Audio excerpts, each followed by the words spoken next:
Amen. Sans Lisa. Comme le blague. Sans Lisa. Comme un blaguant. Vous touchez la bamba. Et le service. Vous pouvez à tout le monde. Grandir, nous grandissons. Vous allez tout le monde. Nous mettons même au monde. Tout le reste, nous réussissons la vie. Mais on ne reste pas dans tout le monde. Mais toi, tu dis ces enfants-là, c'est ton problème. C'est pas la même. Tu n'es pas la même. Tu vas demander à Pierre, il te dira par rapport à l'âge. Mais par rapport à la mission, Jésus était plus grand que Pierre. Amen. Amen. Mais je ne vais pas commencer sans vous demander d'acclamer le plus haut. C'est lui qui a permis à ce qu'on soit ici. C'est lui qui m'a donné même la force de payer le transport. On a célébré les grâces. On a célébré les dons. On a célébré le ministère. On a célébré les hommes de Dieu. Maintenant, c'est lui qui nous a établis. J'aimerais que nous le célébrons très bien. Est-ce qu'on peut acclamer la chanson de Christ?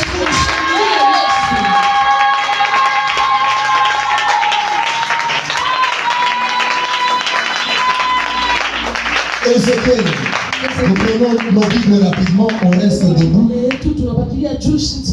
Ézéchiel, au chapitre 35. Chapitre 35. Ézéchiel 35. Ézéchiel 35. On va lire le verset 6. Verset 6. Là, ça micro, on a retour à mingi, ça me chichait bien. Prophète, ça me chichait bien. Je ne l'entends pas bien. Ézéchiel chapitre 35, le 6e verset. Je vais me permettre de commencer par le 5e. Alléluia. Amen. La Bible dit, tu n'as jamais cessé de haïr les Israélites au moment de leur défaite. Lorsque un terme a été mis à leur conduite criminelle, tu les as livrés au ravage de la guerre. 6. Eh bien, par ma vie, je l'affirme, moi le Seigneur Dieu, je te mettrai à feu et à sang, car le sang que tu as versé réclame vengeance. Puisque tu n'as pas hésité à verser le sang, du sang il y aura pour toi aussi. Amen. On peut se rasseoir. Amen. Amen. Ce sont les écritures de Dieu que l'on lit. Vous allez voir dans votre version. Je ferai comme si ça s'est diffère. Oui. Et ma Bible ce sont des Bibles qui se diffèrent. Il nous a une Bible expliquée. Ce que j'ai, c'est une Bible expliquée. Une Bible expliquée. La Bible expliquée. Et on entre un peu en détail de ce que tu lisais. Sans vous mentir, au moment où le prophète allait m'appeler, et il m'a parlé de ce thème, je me posais la question. Avec les versets de référence, je me disais, nous irons prêcher quoi? Quand un prophète a invité, lorsque Nabi te dit, tu dois être fort. Hein? Nous sommes prophètes réels. Et on a un thème du mois à tout le son par affiche. Tu lis sur des affiches, tu dis c'est ma belle amen. Amen. Mais ça veut dire Mungu alitupatia mafuta. Comme Dieu nous a oint. Fenêtre na jawaji. Hata kama ukifungulia mlango. Même si tu n'ouvres pas de porte. Mais fenêtre. Amen. Il la fenêtre. Ah, tu as oublié la table de boutique pour fenêtre. Nous allons prêcher même ceux qui proposent. Le deuxième livre, c'est Apocalypse chapitre 5. Je vais lire le verset 9. La Bible dit, il chantait un chant nouveau. Tu es digne de prendre le livre et d'en briser le sceau, car tu as été mis à mort et par ton sacrifice, tu as acquis pour Dieu des gens de toute tribu, de toute langue, de tout peuple et de toute nation. Parole du Seigneur. Amen. Le thème est en train de dire ceci. Le combat de la lignée des sangs. Le combat de la lignée des sangs. C'est-à-dire, on veut parler pendant ces 8 jours. Donc, j'ai eu le privilège d'être celui qui va fixer des bases.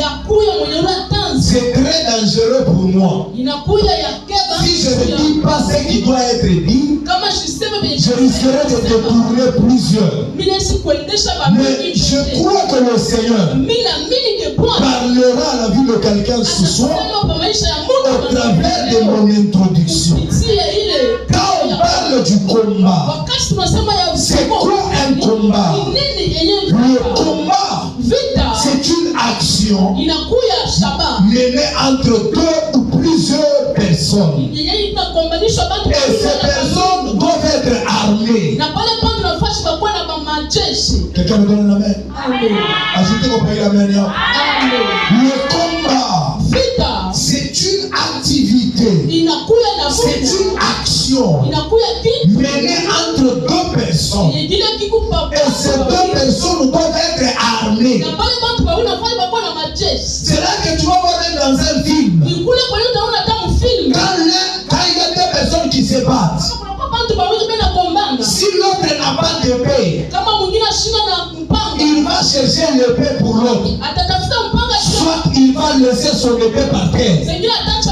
Parce que le combat doit être équilibré. Mais j'aimerais parler à quelqu'un ce matin dans mon introduction. Le combat de lignée de sang, ce n'est pas un combat équilibré. Alléluia. Alléluia. Le combat de boxe, ça peut être un combat par rapport à la masse des 2 adversaires. Mais le combat de lignée de sang, ce n'est pas un combat équilibré. On peut prendre quelqu'un qui pèse 100 kilos, on le confronte avec quelqu'un qui pèse 50 kilos.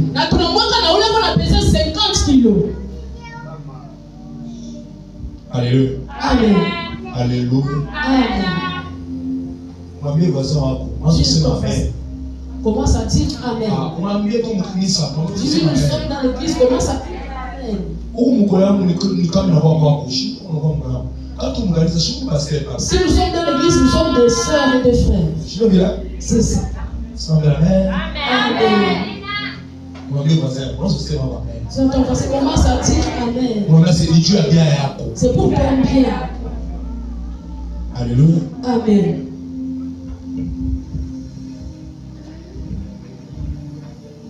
Sachez ceci. Pour qu'il y ait combat, il doit y avoir 2 camps. La deuxième des choses, pour qu'il y ait combat, il doit y avoir des attaquants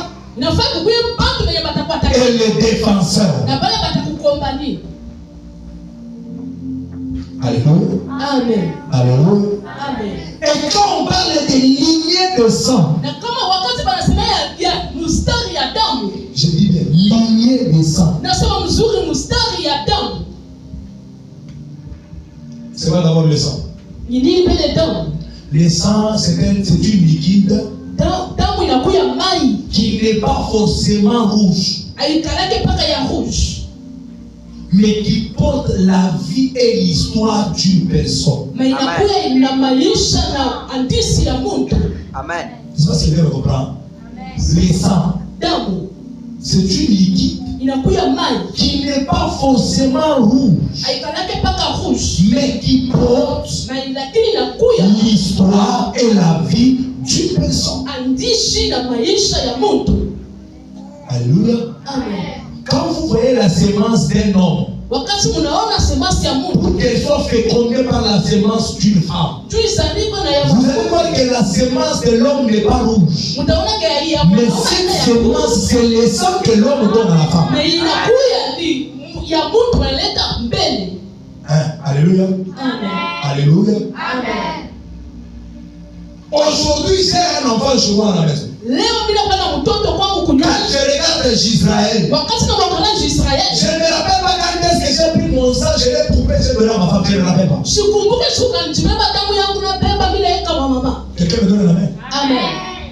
Mais il porte mon sang. C'est-à-dire, le sang n'est pas forcément rouge. Mais ce sang, c'est une liquide qui porte la vie et l'histoire d'une personne.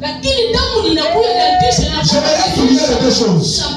La vie et l'histoire de la personne. Ça se trouve dans le sang de la personne. Et quand nous parlons des combats, rappelez-vous que toi tu es le résultat d'un combat. Posez la question aux biologistes, ils vont vous dire que pour que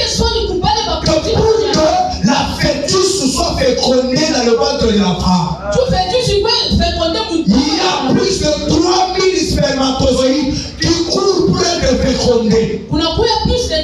Celui qui arrive avant les autres, il a vaincu la bataille ou le combat. Ils sont vainqueurs plus que les autres.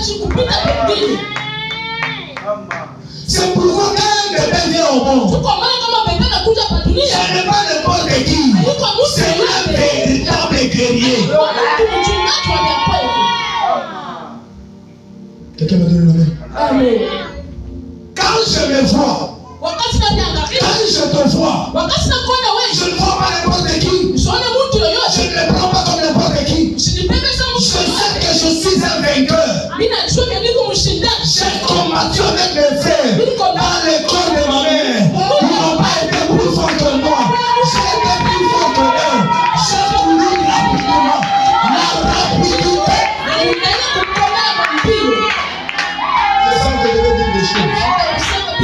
Je sens que je vais dire des choses. Le premier héritage qui était en toi, avant même que tu découvres que tu es fort, c'est que tu es plus rapide que tes frères.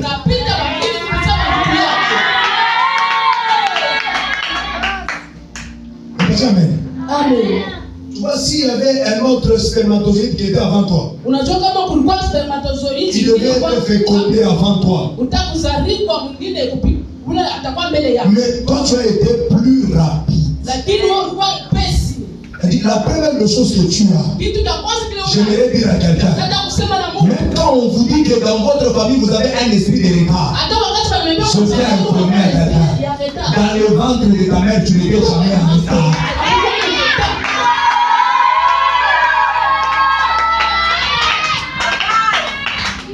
C'est-à-dire tes frères ne sont pas plus grands que toi.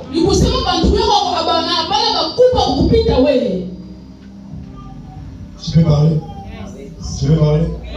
Si tu as couru plus de 3000 personnes, c'est aujourd'hui les gens de ton quartier qui peuvent te bloquer.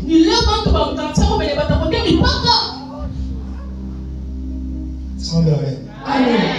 C'est là que je disais même à certains de mes amis, même si je me retrouve au milieu de 670 serviteurs, je veux me démarquer. Pourquoi? Si j'ai vaincu mes frères, c'est toi que je ne peux pas vaincre. Est-ce que je peux prêcher? Je peux prêcher. Tu fais comme ça parler de la lignée des sangs. J'aimerais rentrer sur certaines vérités que j'avais dites dans mon enseignement de la fois passée. Pour ceux qui écrivent, c'est quoi le but d'un combat? Nous combattons pour remporter des victoires. On ne combat pas pour perdre. Même celui qui n'est pas plus fort,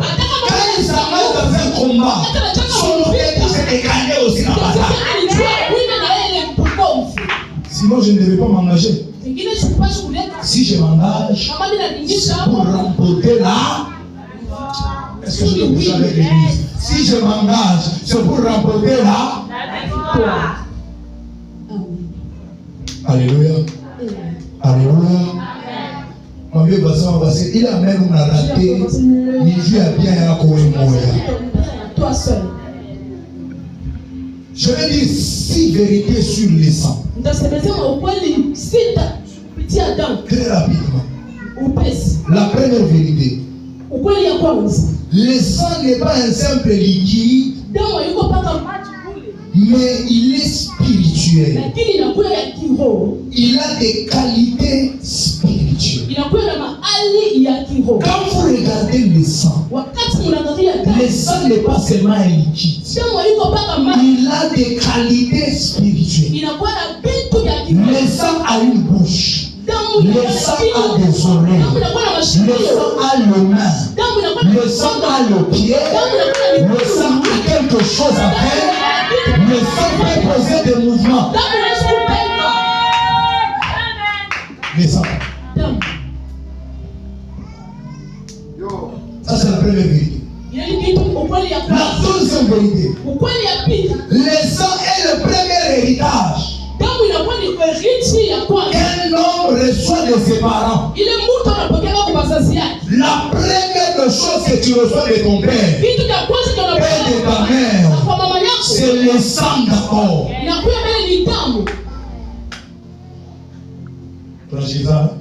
Est-ce qu'on s'entend? Héritage ya mutombo ya kwanje haina mbele mpango. Héritage ya kwenda ni ile damu alikupatia.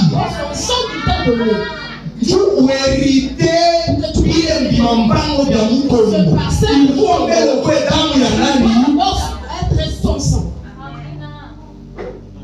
Amen. Je sens que l'église doit comprendre que pour hériter le royaume des cieux, pour avoir les richesses sur terre, il faut avoir le sang de Jésus en toi. Sinon,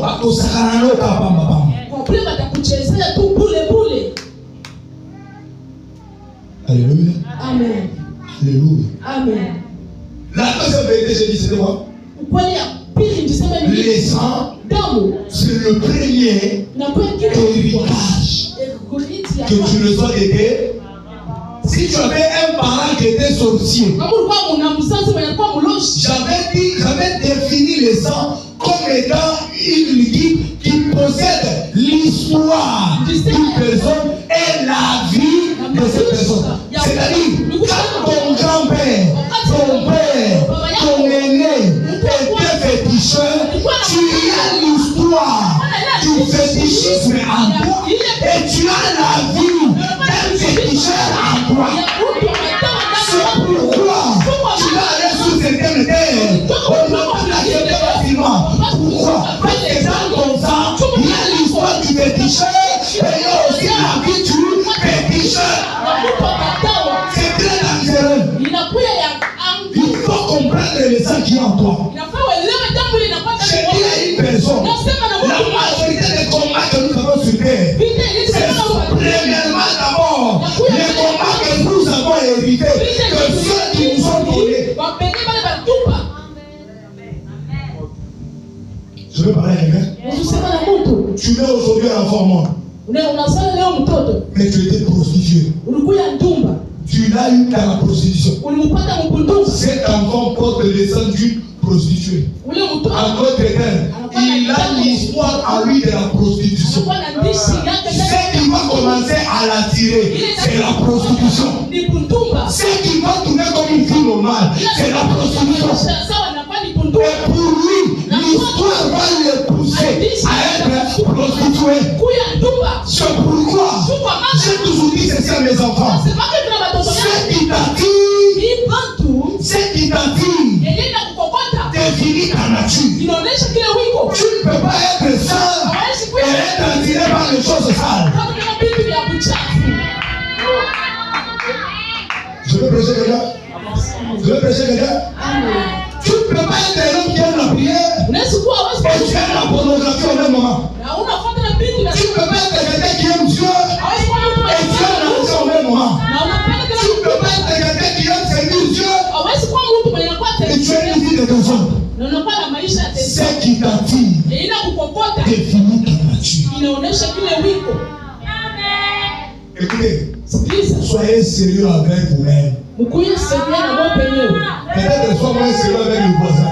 Mais sois sérieux avec toi-même. Regarde-toi en face. Uliangalie. Dis-toi, Uliambie. ce que j'ai comme vie là, Ile niko nako reflète véritablement qui je suis. ya kweli ule mie niko. Je peux ouvrir une parenthèse. Unaweza kufungula. Vous savez pourquoi les combats de certains hommes de Dieu ont beaucoup combattu? Unajua ninamulaka ni vita ya watumishi. Parce que quand un homme donne sa vie à Jésus, Wakati mtu apata il commence à travailler pour la cause du royaume. anaanza kutumika juu ya ufalme. Ça va vous choquer, mais je vais vous dire la vérité. Inaweza kumilumiza metabia. Si il s'est véritablement converti, Kama atukonvertir même les sangs qu'il porte dans son corps, hata damu inakuwa na amenant l'image de Christ, inaonesha sasa Yesu. maintenant le diable se dit, Shetani anasema s'il épouse cette femme, kama naoa huyu s'il se marie avec ce monsieur, kama naolewa na et qu'il commence à mettre au monde, anafuzaa il ne mettra plus au monde des humains comme tout humain, kisha sana mais il mettra au monde un humain qui est spirituel. Et si tu ne vas faire une armée de spirituels, qui vont dominer sur la tête des hommes, et qui vont l'écraser. Alors le diable se lève, il commence à combattre les mariages, il commence à combattre les fiançailles, il commence à combattre les finances. Parce que ce sont les hommes de Dieu, afin qu'ils puissent faire du n'importe quoi, et qu'ils puissent faire procéder leur prospérité. Kusakana na mariage ya Musa na Zambe. usicheze na ndoa ya mtumishi wa Mungu. Parce qu'il y a des choses spirituelles dans son sang. Juu kuna kwa vitu vya kiroho ndani ya damu yake. C'est pas n'importe qui Haina yo mtu yoyote qu'il faut se moquer. ula atacheza naye. Parce qu'il est tombé. Njoo anaanguka. Quelqu'un me donne la main. Amen. Quelqu'un me donne la main. Amen. Est-ce que quelqu'un me comprend? Sasa mtu ananielewa. Tu me comprends? Unanielewa? Tu me comprends? Unanielewa? Et tu comprendrais que ton sang, Na utaelewa ya kwamba damu c'est yako ça ton véritable problème. ndio ni mambo yako ya ukweli. Il n'y a même pas un problème de démons ici. Hakuna damu. Les sorciers viennent seulement travailler sur le sang qui est déjà travaillé déjà dans l'ancien temps. Banakuweka kutumika mpaka pabitu ile bashotumika miaka ya kupita. Ouais, les gens camboyés wanaanza kutumikia baloji. Ton grand-père était sorcier. Damu yako. Ton sang, Il y a baloji. c'est pour les sorciers. Attends, on a forcé Dieu. Même si tu forces Il y comment? a baloji. C'est pour les sorciers. D'accord, on nous voit comme mkate kwa mnami. Même si les sorciers, Sio kwa Mungu sana kushindia wewe. il est pas plus. Atakutawala. Il va te régner. Umesema? Amen. Atakuchezea. Il va se jouer des Juu ya nini? Pourquoi? Juu ya kambo yako. Parce que ton grand-père, Anaanza mambo burushi. il avait commencé le problème des Kambo sorciers. yako shingo uzana wewe. C'est ton père qui t'a mis au monde. Shingo bila. C'est ça. Kambo yako anamzana babako. Ton grand-père a mis Baba au monde. anamzana wewe. Ton père t'a mis au Bila monde. kukomalisha babako. Ceux qui ont combattu ton père, Kukomalisha kambo yako. il avait combattu ta grand-mère. Bila kukomalisha na wewe. Ça serait aussi avec toi. Moi j'ai pris avec une famille Mimi kunaishi na jamaa. où la maman, l'arrière-grand-mère de cette famille Mwenyewe kama était prostituée. Elle a mis au monde 4 enfants avec 4 maris différents. alizala pa dunia na babwana bapachana batoto ba kila mtu na baba yake. Mais la maman là en question, Sasa ule mama mwenyewe elle a mis au monde aussi 4 enfants avec des pères différents. anazala na yeye na batoto batatu na baba bapachana. Sa dernière fille, Mtoto wake wa elle mwisho n'a que 13 ans. anakuwa na 13 ans. Elle aussi, elle commence les histoires des femmes, de maris et de femmes. Na yeye na 13 ans 13 ans. bwana 13 ans. Je lui pose la question. Inampiga swali. Qu'est-ce qui t'arrive? Ni nini nakufikia? Elle me dit, papa, j'ai déjà trouvé un Je fiancé. dis papa, je suis pas ta fiancée. 13 ans, 13 ans. fiancé. Fiancée. À ton âge. Miaka yako Quand j'étais en deuxième secondaire, encore au deuxième secondaire. j'étais en train de me concentrer aux études. Je crois elle je concentrer. Comprenez bien, Uelewe ya kwa ce qui combat ta vie, inakombanisha ce maisha qui yako. combat les révoltes de ton mariage. Nakombanisha ndoa. C'est un problème que la grand-mère avait commencé. Ni mambo ile kambo yake kwa chance. Il est membre de l'organisation Marisa Kushimubiri. Compresse. Kubiri, On va te il est au rappel. c'est que toi tu fais. Parce que ouais. Amen. Hii tulihubiri au wanasubiri vitu wewe hatukombrani. Hii ushirika unaishi shule. Ça c'est ce que que toi tu vis. Maïcha et encore mon tour, Maïcha baba, tu Maïcha batoto. C'est la vie des enfants. J'ai toujours dit ça à mes enfants. C'est vraiment pas la vie de la Je vais dire, Nkamoya a un coup à locataire. Babaya a un coup locataire. À 50 ans. 60 ans, on est un locataire. Ouais, on se regarde. Toi aussi, tu seras qui? Au lieu d'avoir mis ça, on là-bas. Je donne une occasion aux parents et aux grands-parents aujourd'hui. Quand ce programme vient tracer la vie de tes enfants. Dans ce programme vient tracer l'héritage de tes enfants. Dans ce programme vient tracer l'héritage de tes petits-enfants. Ne rentre pas même un seul jour. Parce que tu as une mission de tracer l'héritage de tes enfants. Amen. 100%. Il n'y a pas de bandes pour le Lévi. Des personnes qui ont des parents désivrants. Des femmes. Je trouve que de Marie, 99% aussi des ivrons. Je mentis, si ton père était ivrogne, et toi aussi femme, sur 100% des femmes, 99% sont aussi des maris, des ivrons. On va faire semblant. On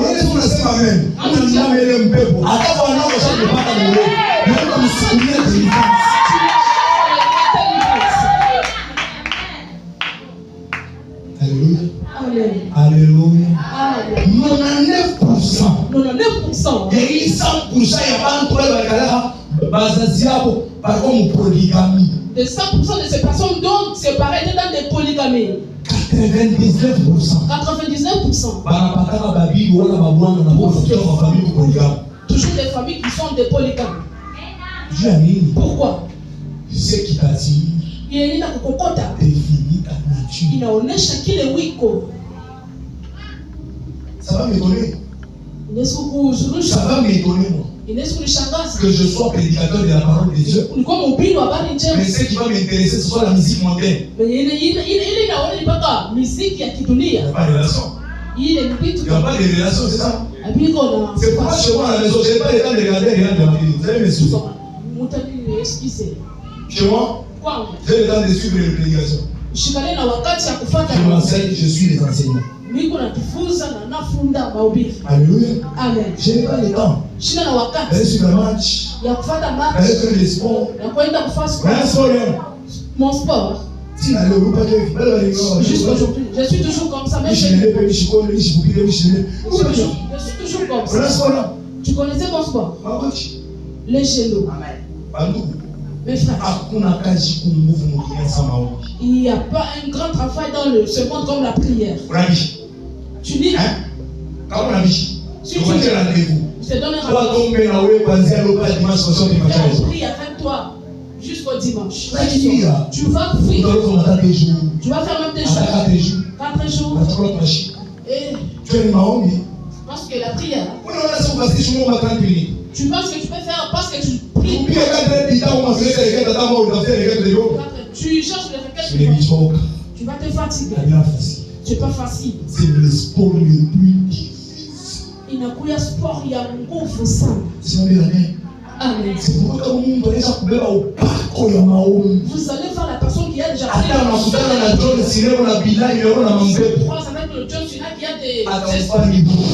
Il lui fait seulement. Il a une famille. Il a un bouc.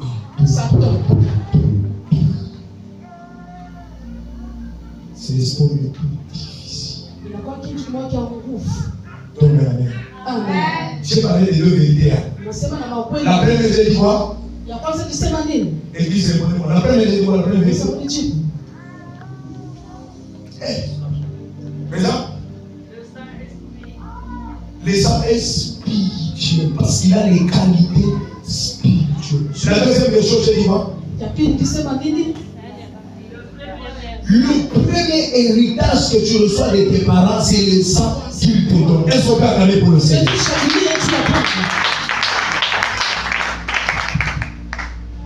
Troisième vérité. Le sang contient les informations de tes ancêtres et de ta famille. Écoutez-moi. Regardez-moi. Kanisa, alléluia. Alléluia. Kanisa, alléluia. Alléluia. Kanisa, alléluia. Moi là, dans ma jeunesse, j'ai grandi avec des hommes qui sont allés toucher au fétiche pour avoir la force de combat. On avait cette histoire-là à la Katouba. Moi j'ai grandi à la Katouba, à la Kenya et à la Shekami. Quelqu'un me donne la main? Ce sont les trois lieux où j'ai grandi. Et la jeunesse que j'ai passée de ces côtés, il y avait des gens, ils passent à un féticheur pour aller toucher le fétiche d'être fort. S'il commence à se battre ici, aucun homme ne peut l'arrêter. Et j'ai vécu même avec ces gens. J'avais un ami, il avait des terreurs. Pendant la période des tam-tam, alors on m'a enlevé là-bas. S'il se fâche, avant de te battre, il part à l'arbre de tam-tam là-bas. Il frappe sa tête à l'arbre. L'arbre ne bouge pas. Le feuille ne bouge pas. Mais tous les tam-tams tombent. Et toi, quand tu vois ça, tu dis cette tête, si ça me drape, et tu fais. Alléluia. Amen. Parmi les amis là, il y avait un autre. Son papa était seulement ancien de l'église. Mais un ancien qui priait beaucoup. Il a voulu aussi aller toucher à ces histoires. Il a ses amis là, accompagnez-moi. Ils sont arrivés seulement. Ils entrent là à la maison du féticheur. Le féticheur le regarde. Et il dit, tu t'appelles Kabeyanto. Ton père s'appelle Kazadi Mouton. Toi, tu ne peux pas entrer ici. Il dit, qu'est-ce que j'ai fait? Il dit, toi, ton sang ne peut pas porter ce que nous donnons.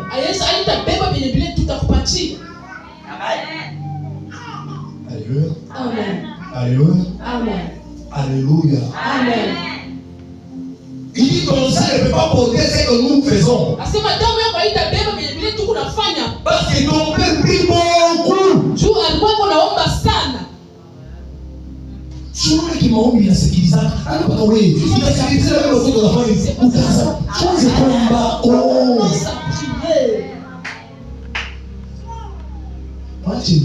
Arrêtez de blaguer. Quand Dieu m'a appelé pour les servir, j'avais des chants de prière. Moi, je me voyais comme ce chef de dimension. Je ne savais pas. Au moment où je commence à commencer, j'ai encore monté une autre dimension. Je n'ai pas commencé avec une autre dimension. Si maintenant je suis né au monde d'un enfant. Bien aimé, je peux travailler toute la journée. Mais jusqu'à ce que l'eau. Les soirs, je ne peux pas dormir sans prier jusqu'à ce que mon cœur soit pénétré. Pourquoi? Parce que j'ai dit mon enfant. Il est couvert par la église. Il est couvert dans la prière que je fais. Les enfants, on va tout finir. Amen. Amen. Amen. Amen. Il y a d'autres sortes de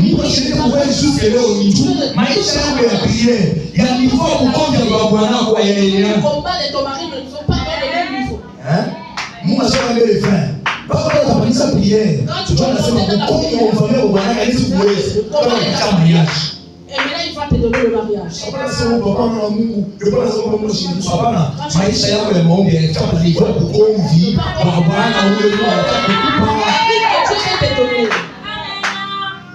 Alléluia. Amen.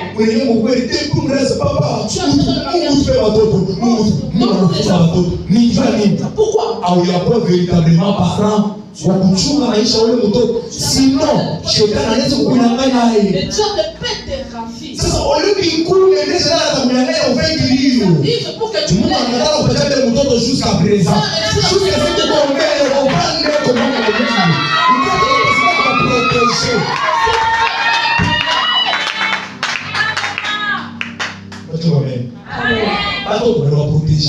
Les enfants, on les protège.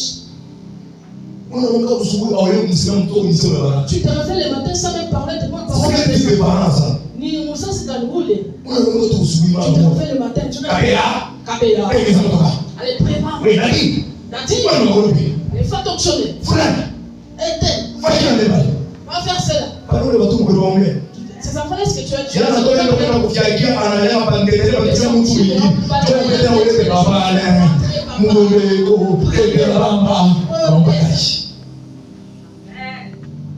Amen. Amen.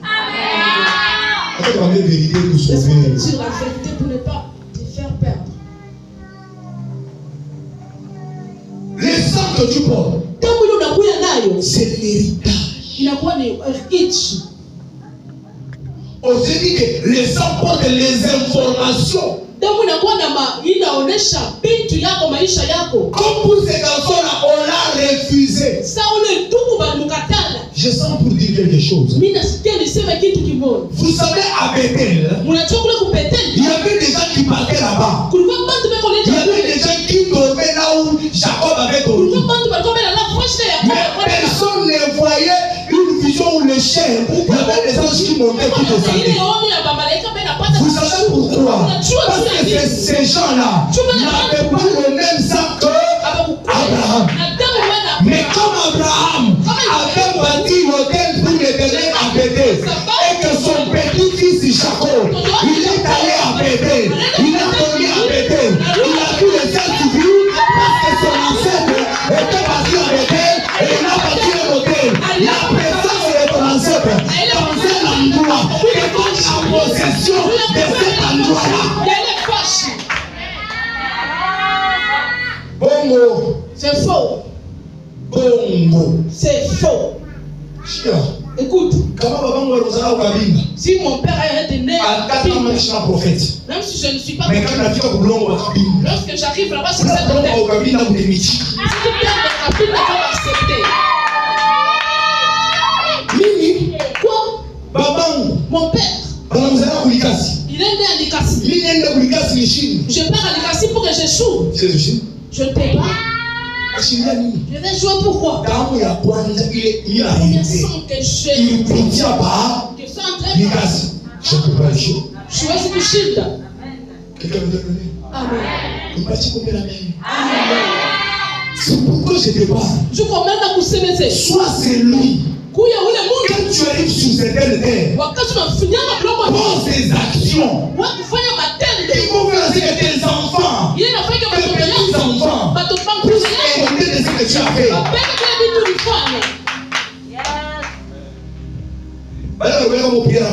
Ceux qui étaient là la fois passée. Et dimanche, j'étais en train de dire ceci. Cette terre de qui ça ne fera pas ma honte. Amen. Écoute, moi seul, j'ai été locataire à Kisanga. Même si Dieu me donne l'argent, je vais pas. Si mon enfant vient piétiner, parce que j'ai été à Kisanga. Les sorcières de Kisanga.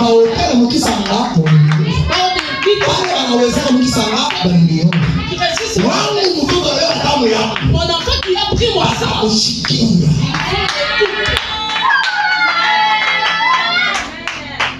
Je vais parler.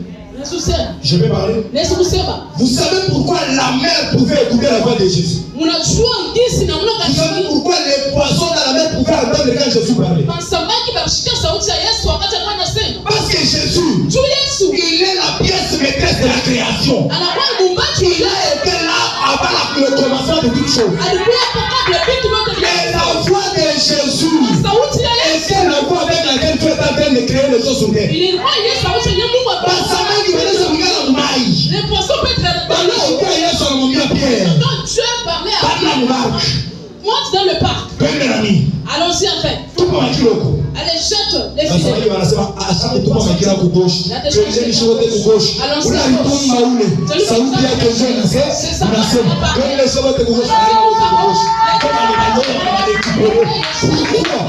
Il avait déjà existé avant cette action-là. C'est pourquoi la sorcellerie vous gère. Amen. On est notre organisme avec eux. Activez mon message. Avec vos frères, tu n'as pas offert. Tu es sorti, tu es parti. Et puis tu crois. Lorsque ton enfant passe par là, est-ce qu'il sera aussi connu? Même pas. Je ne peux pas sortir. Il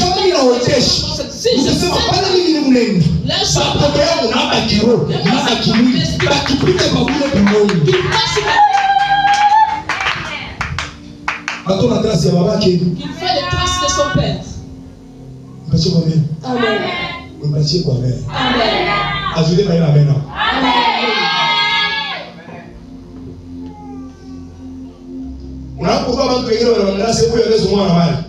Tu sais, il y a de ces personnes-là, si celles-là, on ne peut pas les poser avec des prédotes. Ton père n'avait pas donné de prédotes. Tu as été mis au monde sans prédotes. Amen. Amen.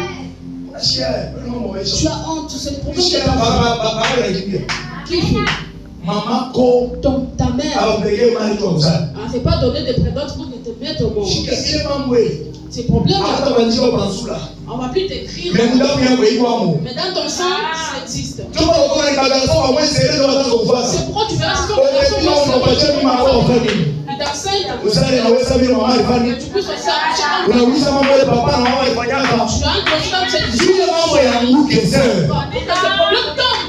comme il est sérieux. Tu dois d'abord être sérieux. Ta vie face à face. Amen. Amen. Amen. Amen. Amen. Amen. Vous savez, il y a des sessions qui rendent les gens devenir moins sérieux. Je vais vous expliquer. Prophète Alain, permettez-moi que j'explique comme ça.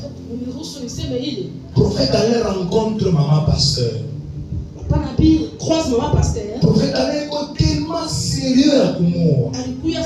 Mais parce que nous donnons ya pour nous connaître quand moi que ça même je voulais marier maman. Parce que je n'ai pas mangé des prédotes. Vos enfants ne mangeront pas. Nous sommes enfants nini. Ça fait nous sommes enfants nini. Prophète Alain est sérieux. Il est tellement sérieux. La sœur est moins sérieuse. La sœur est tellement moins sérieuse. Qui va aller dans le prophète Alain. Dans cette maison. Je voulais manger. Je voulais manger. Tu es seul. Tu es avec qui? Ma question d'impression. Les questions qui impressionnent. Je suis seul. Et il vient. Tu commences à faire. Je vais t'adorer. Seigneur, je vais t'adorer. Je vais t'adorer, Seigneur. Tu commences à se graver au visage. Amen. Amen. Pas sérieux. Après cela qui était sérieux. Il devient aussi moins sérieux. Et toi aussi, prophète. Et toi aussi. Ce n'est pas lui. Hein? C'est le son de la personne qui sait croire. C'est pourquoi ma prière que Dieu te détache aussi au nom de Jésus.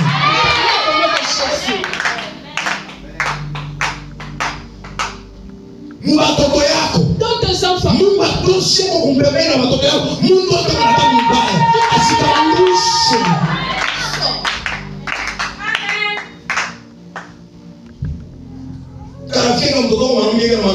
L'ami de ton enfant fille lui dit, ça ne fait rien, ça ne fait pas mal. C'est seulement les sangs et c'est tout. Et ton enfant fille qui a courage, il donne le courage. Dieu l'a d'abord la source. Amen. Ce sont des choses qui sont vraies. Ça ne faut rien faire. Tu crains quoi quand tu as déjà grandi? Objectif. C'est pour déshonorer, protéger. Pour le protéger. Tu dois prier. Mets des fondations. Tu dois protéger ton enfant. Même si on lui dit non, ça va rien. Moi c'est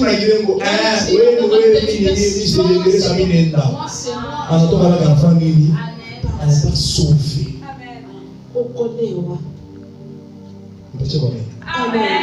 Alléluia. Amen. Ton sang a les informations de tes ancêtres.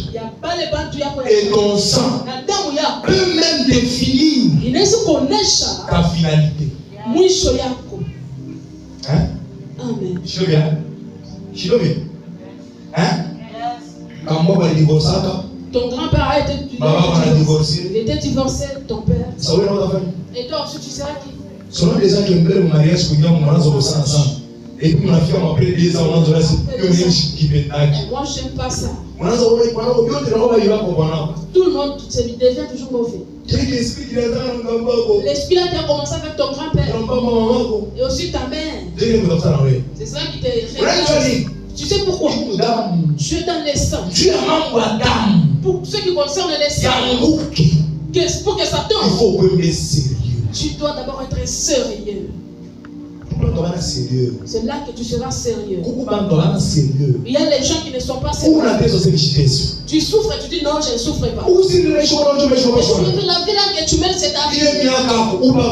Ton âge là, tu as toujours chez tes parents. Sors de là au nom de Jésus. Je dis sors au nom de Jésus. Ton âge là. Oh.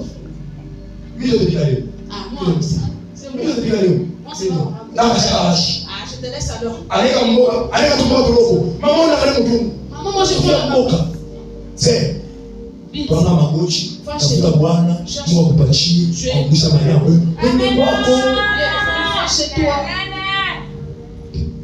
Toi mbaya. C'est un problème de honte. Toi mbaya. C'est un problème de honte. Il est bien. Ton âge là. Tu n'as même pas d'entreprise. Tu n'as même pas de salaire. Tu dis, tu dis, c'est par la grâce. Et puis le péché, tu ajoutes par là. Et Dieu va fermer ce que tu as. Amen. Amen. Amen. Amen. Amen. Amen. Mon vieux voisin, beaucoup vivent d'âme. Tu as ton voisin le combat du sang. Mon vieux voisin, beaucoup vivent mon âme. Mon vieux, c'est beaucoup vivent mon bas sang. 4 vérités. Pourquoi il y a une? Tous les sangs n'ont pas le même prix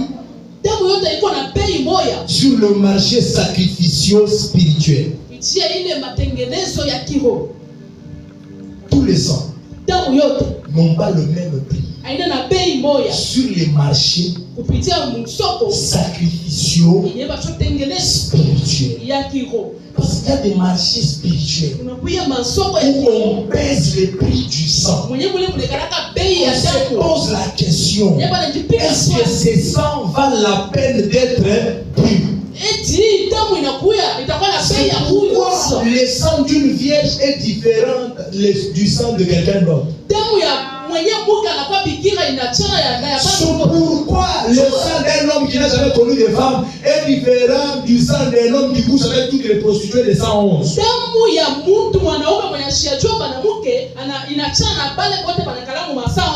pourquoi le sang d'un véritable marié qui ne commet pas l'adultère est différent d'un marié adultère.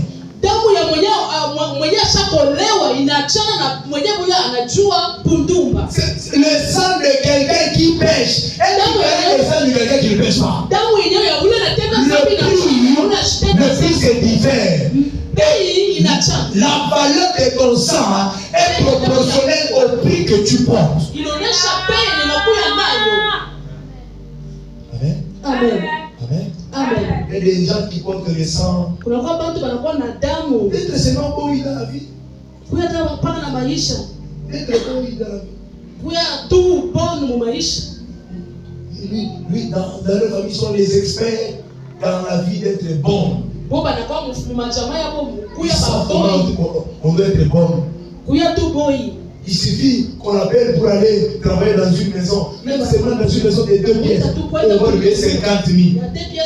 Il a les ailes d'aller travailler dans cette maison-là, tu n'as pas idée.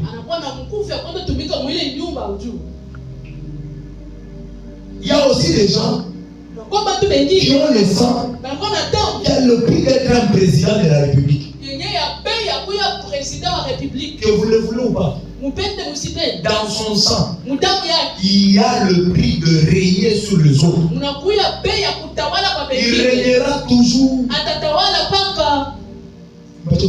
Amen. Combat pour le prix de ton sang. Hein? Qui est dans le commerce? Il y a le prix. Ils ont les sangs qui ont de grands prix. Amen. Amen. Je peux parler à un homme de Dieu. Tu sais pourquoi on te cherche par le diable? Parce que ton sang a un prix élevé. Servant de l'Éternel, chante de l'Éternel, ton sang a un prix élevé. C'est pourquoi l'Éternel fait de son mieux pour qu'elle te touche. Parce que le frère n'a pas clavier bien. Le frère là qui joue. Ou il n'a pas clavier moussou, il va déjà s'organiser. Les gens se tu le vois. Non, laissez moi ça pour mon orchestre. Laissez moi pour Congo. Laissez moi pour toi ça pour Funda. Ça on va casana. Celui qui prie trop. C'est là qui est enceinté par ce frère là. Tout le monde dans l'église au monde. Et le chapelet acclame. Dis ouais, c'est ça. Amen. Amen. Amen. Amen. Je crois qu'après cet enseignement, tu ne vas pas regarder tout le monde comme tout le monde. Tu vas regarder certains combats dans la vie de quelqu'un. Au lieu où tu commences à prier pour lui. Amen. Amen.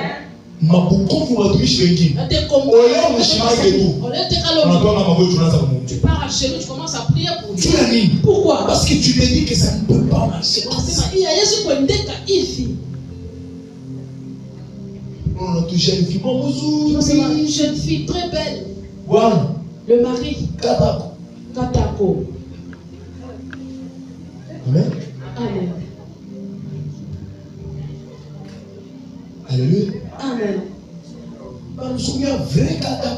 Il a été poussé par un vrai Katako. Tout ça pourquoi? On le fasse souffrir. Le prix de sa sang. Le diable voulait s'injure avec. Toi aussi, au lieu de prier, de chercher Dieu, tu ne fais pas. Moi, pasteur, c'est à toi maintenant de te décider. Qu'est-ce que tu vas faire après l'enseignement? Quelle est la position qu'il faut prendre pour que mon sang ne soit pas engagé par les mauvaises personnes? À toi de te décider. Parce que ton sang n'a pas le même prix que le sang du voisin. Amen.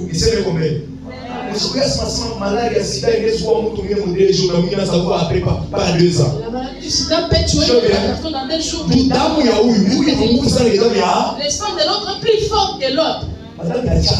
Le sang, c'est du fer. Il y a d'autres personnes, la maladie.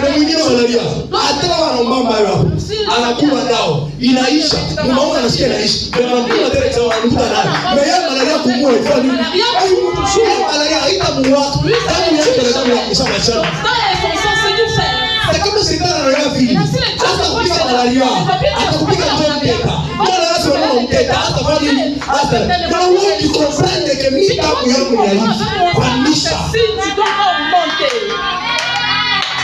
parce que ton sang possède les informations de ce droit.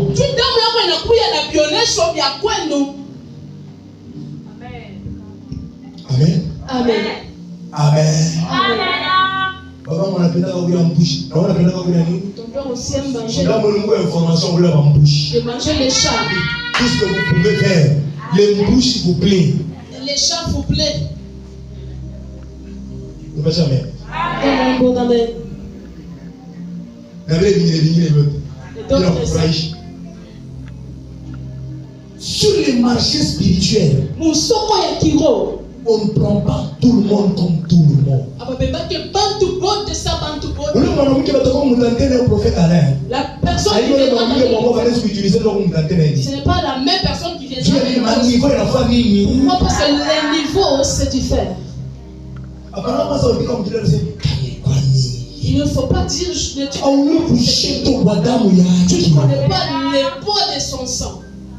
C'est pourquoi Jésus, il fallait pas il fallait que lui monte seulement la croix. Le prix qui est très élevé.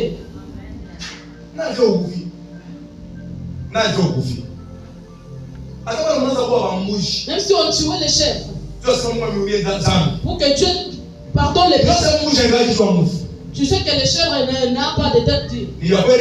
C'est vrai ou faux? Tu n'as jamais étudié le caractère des chèvres. Si on te dit, Gilles se dit, je ne pars pas, il n'ira pas. C'est pourquoi il marche avec des bois. Il y a de ces gens qui ont le sang des chefs. Lui, c'est pas avec la bouche, le pas ne va plus abandonner. Vous localisez. Tu dois le prix de ton sang.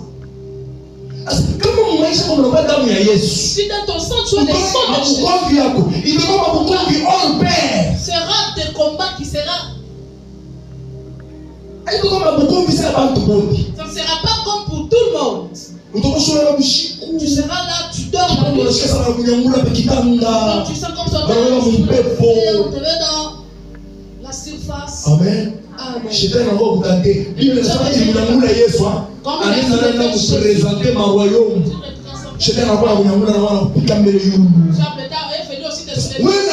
Et toi aussi, comme tu ne comprends pas.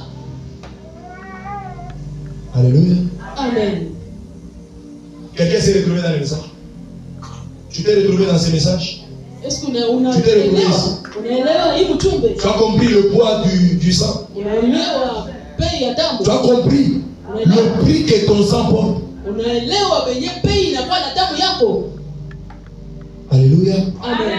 Alléluia. Amen. Quelqu'un qui a un sang de patron. Vous allez le voir même sa manière de marcher. Il ne marchera pas comme tout le monde. Il ne marche pas comme tout le monde. Dans son sang, il est déjà patron. Toi, tu ne vas pas refuser. Même s'il a 10 000 seulement. Déjà, lui s'est dit. Dans ces 10 000, il y a 1000 francs de dîmes pour Dieu. Dans les 9 000, il y a 4 000 qui m'appartiennent. Les 5 000, je vais donner 2 500 aux gens que je vais rencontrer. Et les 2 500, je vais investir avec. Et tu vas le faire marcher. Ça va très bien. On paye à 500. Venez, alors il nous donne 500. Ils ont plein de gens. Les enfants, il a l'argent. mon mari qui.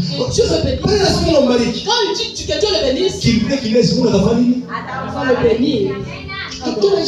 Lui, il est déjà boss. Dans tout ce qu'il fait, il est déjà patron. Mais on a un monde de pauvres. Cette personne est pauvre. Esprit à réclamer sa pauvreté, on réclame. Est-ce que l'esprit de la Dès qu'on n'a pas ta 10 000, lorsqu'il trouve 10 000, il commence à caisse pour payer le véhicule. 10 000 francs. 10 000 francs.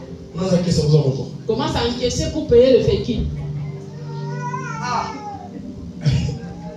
Il est en pauvreté, il est en pauvreté. 10 000.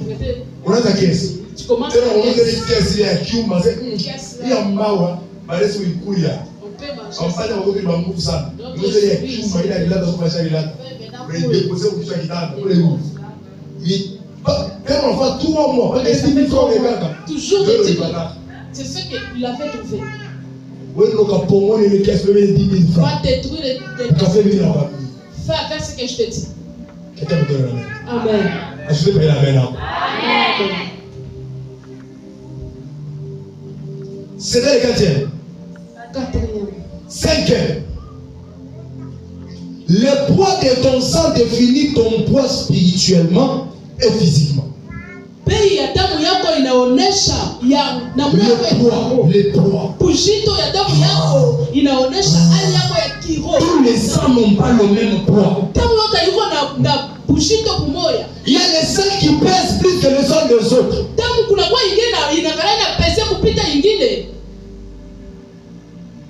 Amen. Amen. Amen. Amen. Amen. Mwebe damu ya Barnabas, mwebe na damu ya Yesu. Mweke kwa balance. Damu kanita pèse plus que damu ya mtu mwingine. Donc il va peser plus que l'autre. Damu ya nani? Ya Yesu ndio inapesi. C'est pourquoi mataifa ilisema baka Yesu. Seulement Jésus. Tena wananani wanasema mwache damu yake yasese mabicho yetu ingine mabicho ya watoto. Tukupozie question. Est-ce que damu ya Yesu inaweza mataifa yote et puis il a watoto? Mais sur ces enfants. Mon fils qui est médecin n'est pas ici. Combien de litres de dame? 5 ou 4. Bon, est-ce qu'il va pas 5 litres ou 4 litres? Il te donne un juif, il te donne un juif. Et puis, quand on a donné un peu de mouchi. Vous comprenez? C'est question de poids. C'est question de prix.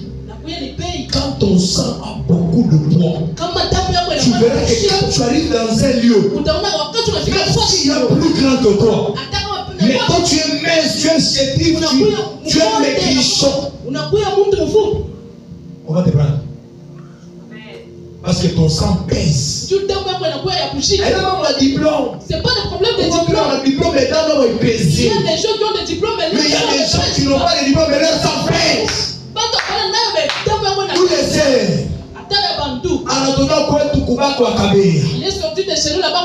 Vous le savez, on bien.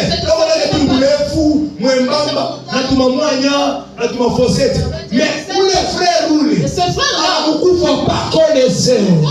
C'est un diplôme, un certificat mensuel. Où les frères, à chaque fois, où les frères, sérieusement.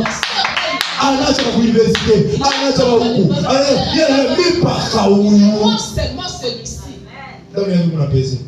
Ton sang a du poids. Et toi pour toi. Amen. Amen. Amen. Amen. Amen. Madame nous a pesé mon bail qui pèse mal qu'en bonne chose.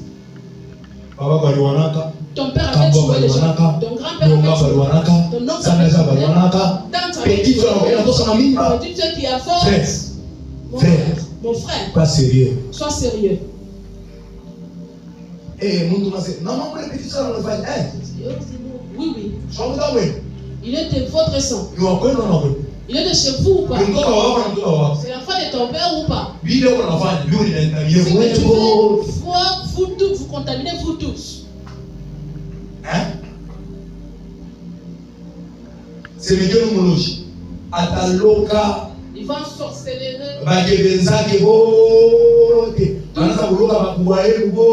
Toutes ces enfants. Tu vas tes enfants. Ils font comme des Mongols. Tout. Il a censé. Et l'autre est là. Toutes les 4 enfants. Leur tête n'est pas.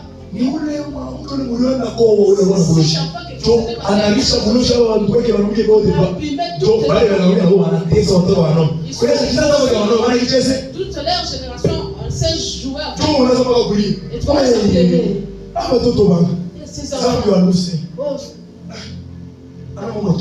C'est pas le problème de pleurnicher. C'est le problème de s'élever.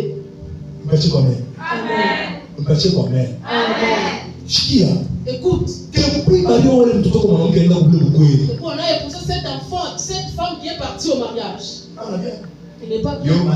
Il est malade. Aujourd'hui malade.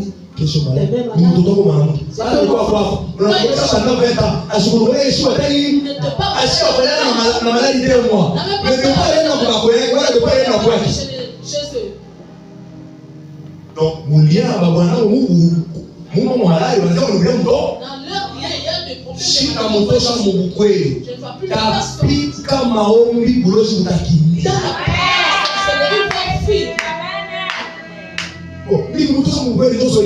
Si je le fais sortir, c'est ça la solution. Dans la prière.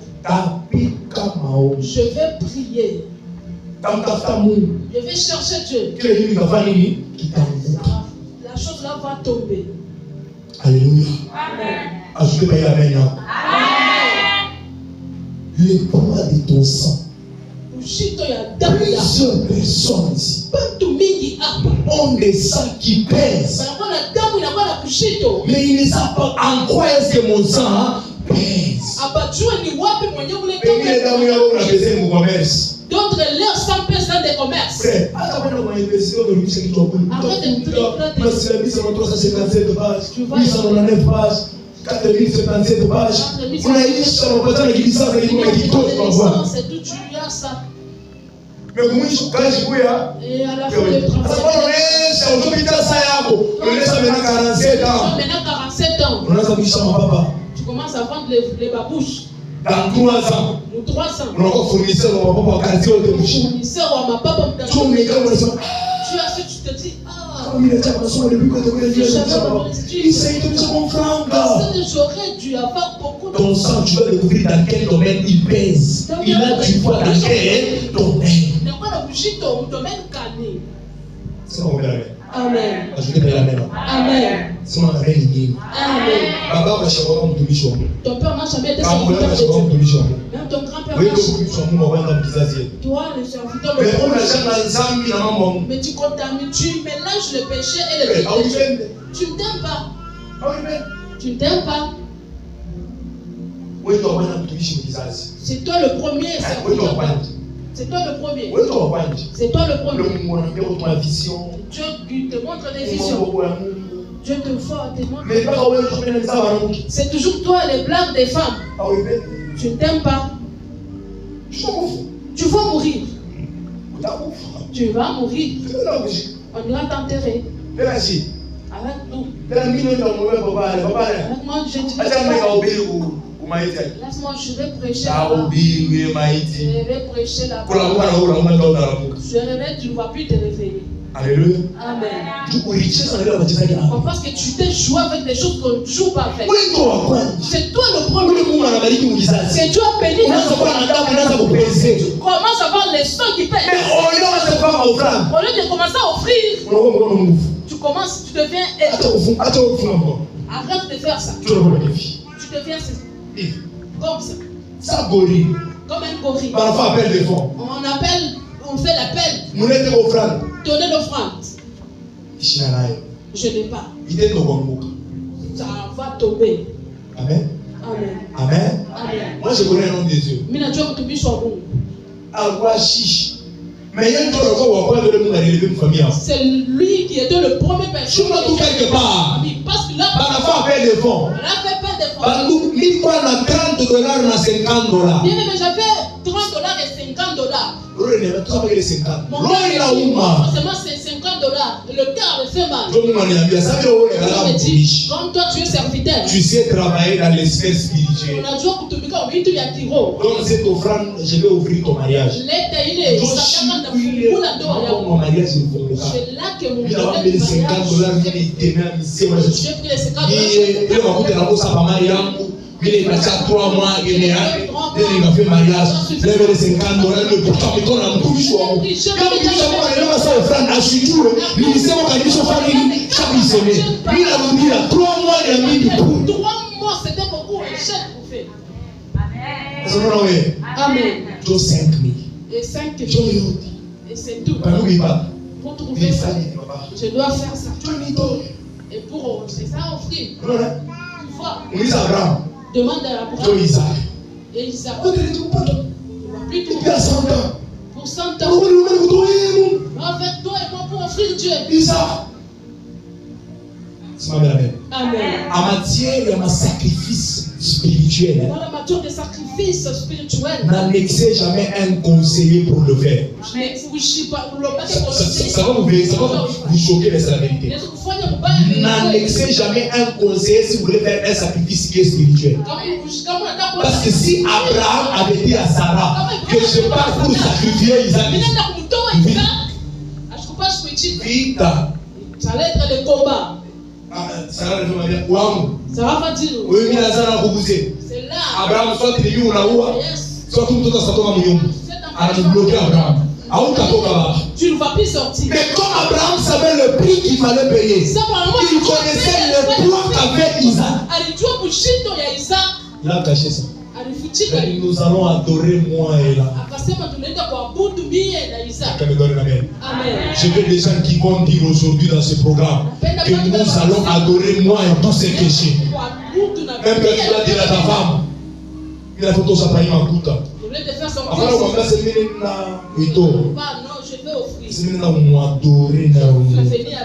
parce que l'or et l'argent fait quoi?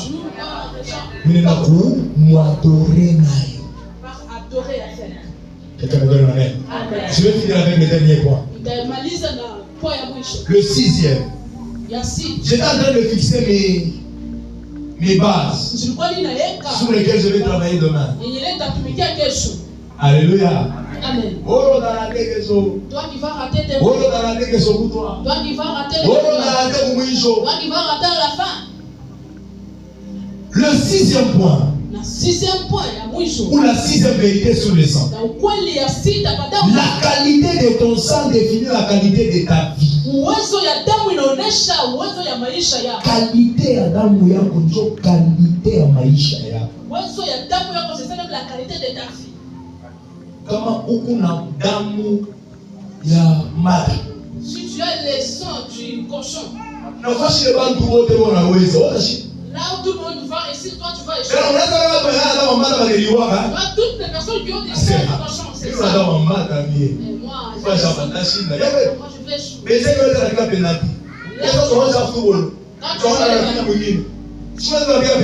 Nous tous avec des bernards. Moi je vais faire ça. Je descends du cochon. Et c'est la verdade. Il rate l'école. Amen. Amen. Amen. Amen. Il y a des gens. La qualité de leur sang. Ils sont déjà abîmés. Il a mélangé son sang avec le sang. Il a mélangé son sang avec le sang d'une personne. Il l'a déjà abîmé il y a longtemps. Il faut voir sa vie est toujours pareille. Afin que lui et ses soeurs il a fait depuis elle est allée coucher avec ces garçons-là. Depuis ces jours-là, son terre a changé.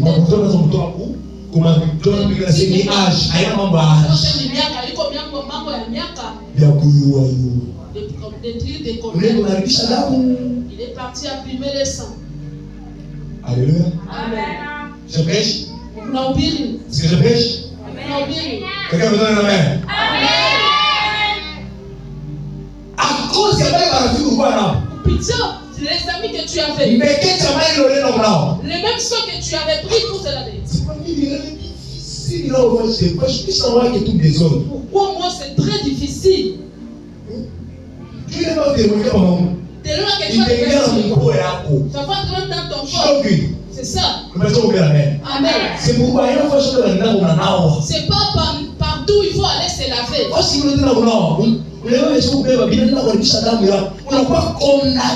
Tu peux aller abîmer ton sang et tu deviens condamné.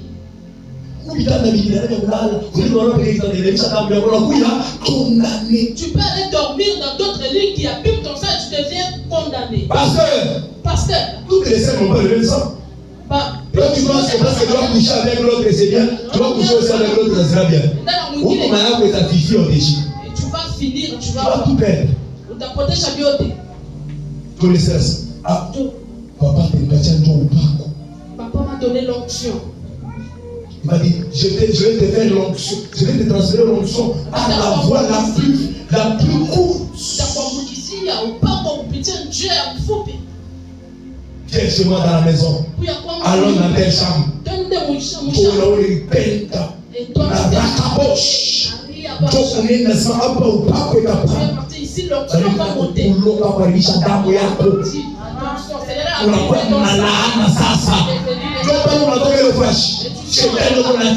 Les diables sourient. Ton sang est déjà abîmé. Les serviteurs. Les enfants de Dieu. On blâme jamais le combat de la lignée de sang. Ce n'est pas un combat qui se joue comme dans la chair comme ça.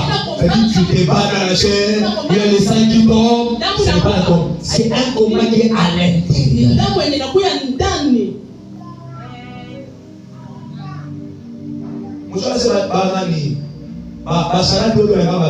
Vous savez que des impudiques sont aussi belles. Vous savez ça? Vous savez? 99% des impudiques sont belles. Donc si je ne sais pas des belles, oui ça va. Il y a aussi la possibilité. Ce qui t'assure une personne, c'est quoi? La beauté. Accent. Son sang qui est là dedans. Merci. Tu dois travailler à l'église. Tu as un motoka, tu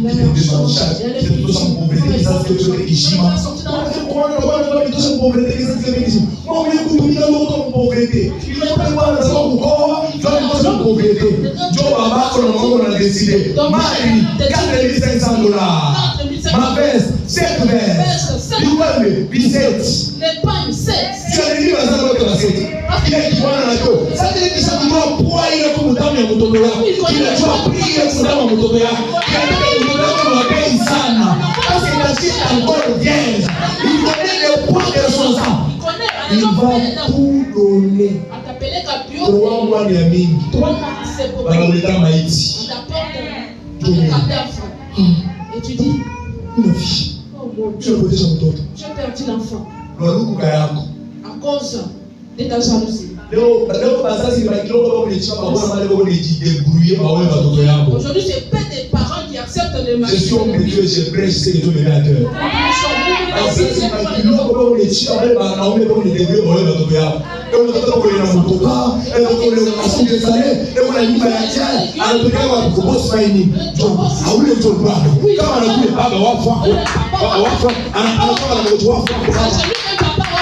Tu peux cacher une bénédiction dans un campagne. Tu caches une bénédiction. Parce que toi, tu regardes les moyens. Tu ne regardes pas ce que tu as déjà caché. Tu as perdu tout. Vous ne potez jamais. Tout perdu. Vous ne potez jamais. Putain, ta main, tu as tout perdu. Alléluia. Amen.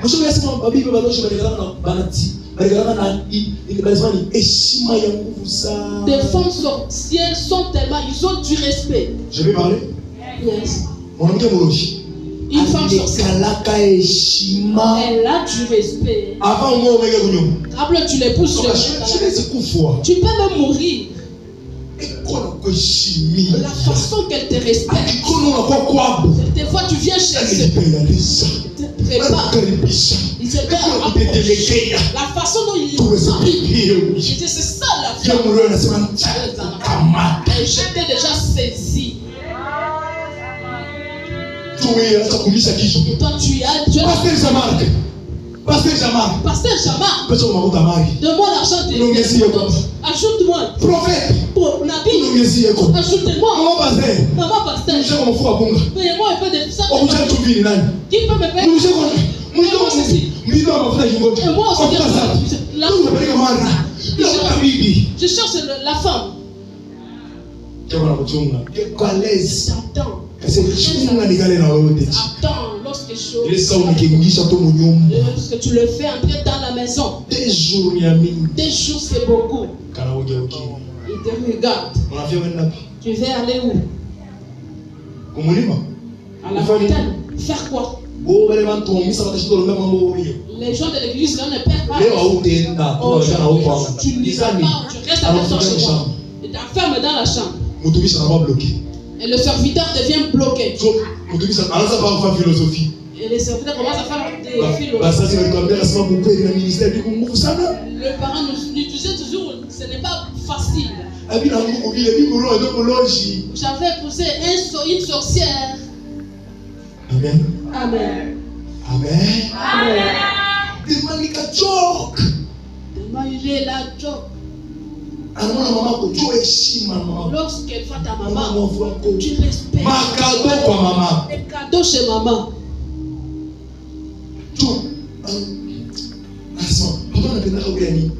Qu'est-ce que papa aime manger?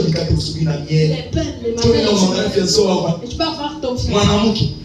Maman, elle est original. Tu vas en et tu prends belle fille, ton papa mangeait ça dans le plat. Ton père ne va plus accepter. Il va dire non. C'est le diable qui joue avec toi. Et c'est tout. Il a gagné.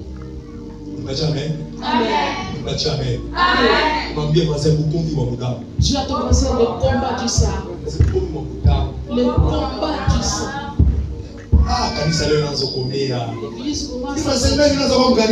Mon parent a joué dans l'église. Ce n'était pas. Vous mentir d'être là. Ce n'était pas là. Vous savez l'instrument. J'ai abandonné les péchés. Le problème, il y a la source, il y a Zambi qui dit qu'il a bossé Zambi. Il faut que vous parliez moi qui est mieux. Alors que Zambi est si fort de boule, il n'a aucun Zambi. Dans son sang. C'est là que ça habite. On n'attaque pas les péchés, on doit attaquer la source du péché. Tu attaques polygamie, tu attaques source. On ne doit pas attaquer la polygamie. Source polygamie, ton sang. Amen. Amen. Tu attaques pauvreté, source à pauvreté, la source c'est dans le sang. Tu attaques immoralité sexuelle. Adultère. Il y a les gens. Un prophète papa, pasteur. Mais et la femme mariage il fait le mariage. La femme il faut le pasteur il faut que le pasteur puisse l'épouser. Nous allons faire comment?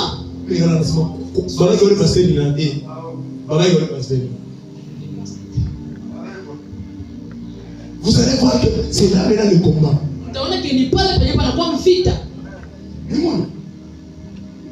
Un pasteur, mais quand il voit une Égypte passer, il n'est pas normal. Il est agité. Une Égypte. Pasteur, comme on a agité, on a agité. Comment est-ce qu'il aura une grande. Comment est-ce que tu vas diriger l'église? Juste à cause d'une seule jupe. Parce que là, on ne va plus t'amener là-bas. C'est là il y a des Rwandaises qui entrent. En tout cas, oui, ma extension, vous avez dit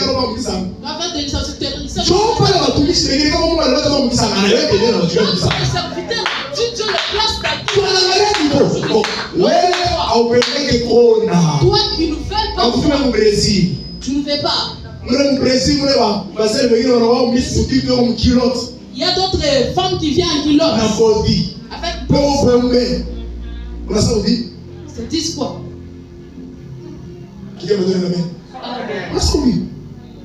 Tu ne peux pas résister face à ça.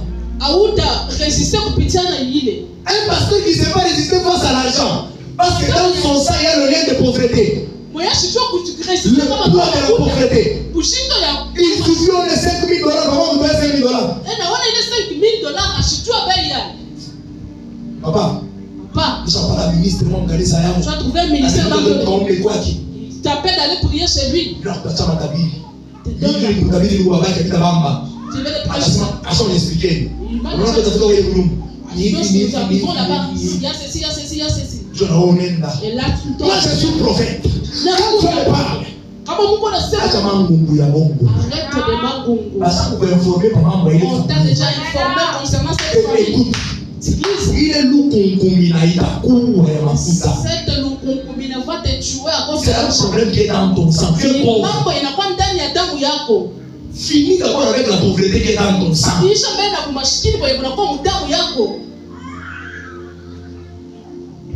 La première grossesse que tu avais fait sortir.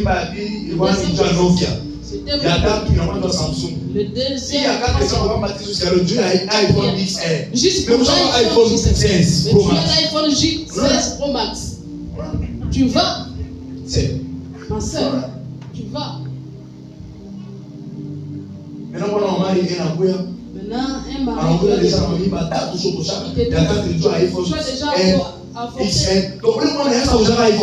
L'autre là ne va plus te payer l'iPhone. Amen. Quelqu'un s'est retrouvé dans cette assemblée. Quelqu'un s'est retrouvé dans cette assemblée. Tu as fait l'analyse, hein? Tu as constaté qu'il y a quelque chose qui porte dans ton sang qui n'est pas bon. Hein? Et qui sait que tu portes aussi qui est bon.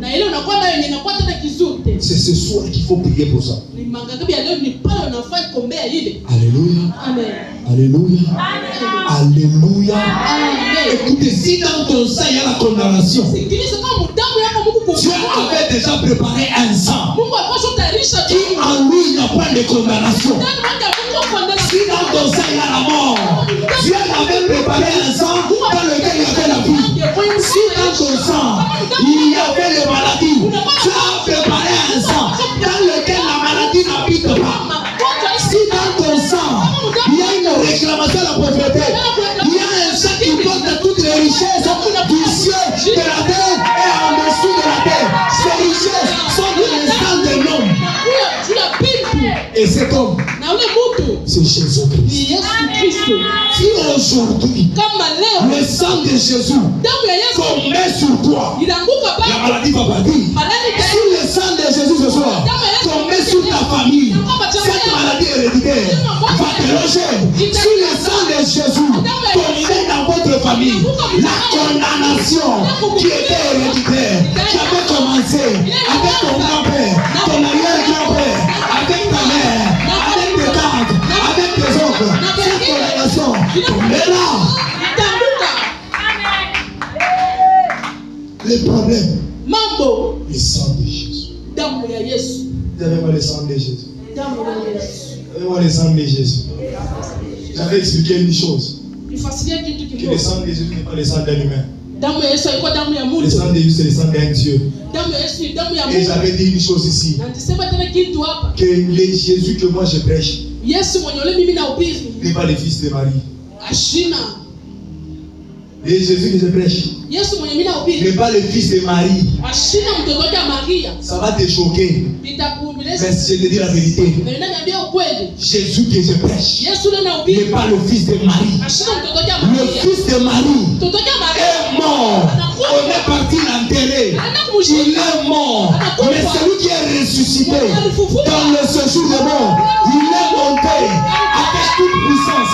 Il dit tout pouvoir m'a été donné dans les cieux, sur la terre, en dessous de la terre.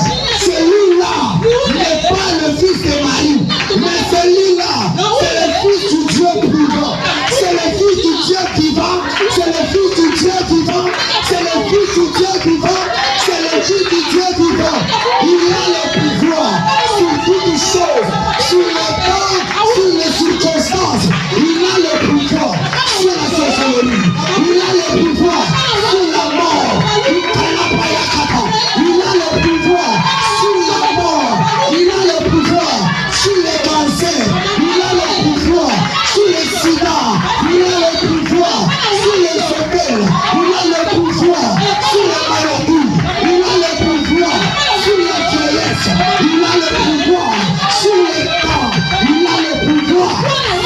choses. Amen. Le temps ne peut rien faire pour Jésus. Wakati hawezi kufanya kitu juu ya Yesu. Parce qu'il est au-dessus du temps. Anakuwa juu ya wakati. Or, le fils du mari Juu mtoto wake Maria était en train de grandir par rapport au temps. alikuwa anakomea kufuatana na Mais le wakati. Jésus que je te prêche, Lakini Yesu anakuhubiri il ne grandit pas. ashikome yake. Il est le même Anakuwa yeye moyo hier, jana, aujourd'hui leo et éternellement. na milele. Son âge, Mtoto yake son âge, miaka yake 33 ans. 33 ans. Depuis ce jour-là, jusqu'aujourd'hui, si leo 33 ans. 33 ans. L'âge de Jésus, Miaka ya Yesu 33 ans. 33 ans. Depuis les années passées, Wamele miaka ni jusqu'aujourd'hui, si leo 33 ans. 33 ans. Vous savez pourquoi? Tunajua juu ya Parce que l'âge, juu miaka parce que le temps ne peut plus rien faire, ne peut pas affecter la vie de Jésus, le corps de Jésus, la statue de Jésus. Ton père, le poids de l'âge l'a déjà affaibli. Sa mère, le poids de l'âge l'a déjà affaibli. Mais Jésus, le poids de l'âge ne peut pas l'affaiblir. Il est au-dessus de toutes choses. Qu'est-ce qui peut le bloquer? Qu'est-ce qui peut le bloquer? C'est la condamnation de Jésus. C'est la condamnation qui est dans ton sang. Est-ce que je peux parler à quelqu'un? Je peux parler à quelqu'un? Je peux parler à quelqu'un? Si quelqu'un t'a menti, j'aimerais te présenter quelqu'un d'autre qui vient te venir. Et aujourd'hui, je prends ce micro comme un envoyé de Dieu, comme un prophète de Dieu. Je commence à venir quelqu'un. Là où on t'avait menti, moi je te bénis au nom de Jésus. Là où on avait déclaré que tu devais tomber, je viens, je viens, je viens, je viens, je viens. Au nom de Jésus, pas au nom de mon père, pas au nom de ma mère, pas au nom de quelqu'un, mais au nom de Jésus. Je viens te bénir, je viens t'informer que tu es béni, que tu es béni, que tu es béni, que tu es béni. Et aucun homme ne peut bloquer ta bénédiction. C'est lui qui t'a menti. Il est peut-être déjà mort. C'est-à-dire, il ne peut plus surveiller les paroles qu'il a dit sur toi. C'est Jésus qui m'a envoyé. Il ne peut pas. C'est-à-dire, il peut surveiller la bénédiction qu'il a dit sur toi. C'est lui à quelqu'un. Comme quand on promet à une personne une chose, on doit être là pour lui donner ce qu'on lui a promis. C'est lui qui t'a menti. S'il est déjà mort, la malédiction qu'il a dit est partie avec lui pour tomber. Mais le Jésus que je prêche, il n'est pas mort, il est vivant. Il souvient les bénédictions qui sont dans sa bouche. Et il les souvient jusqu'aujourd'hui.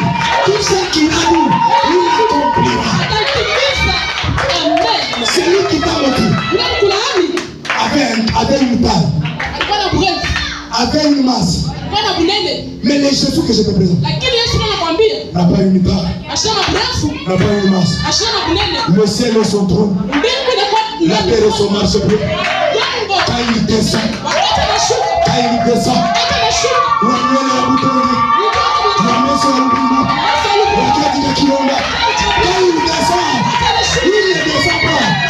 De la même manière que quand ton père peut descendre, quand lui il descend, il ne descend pas.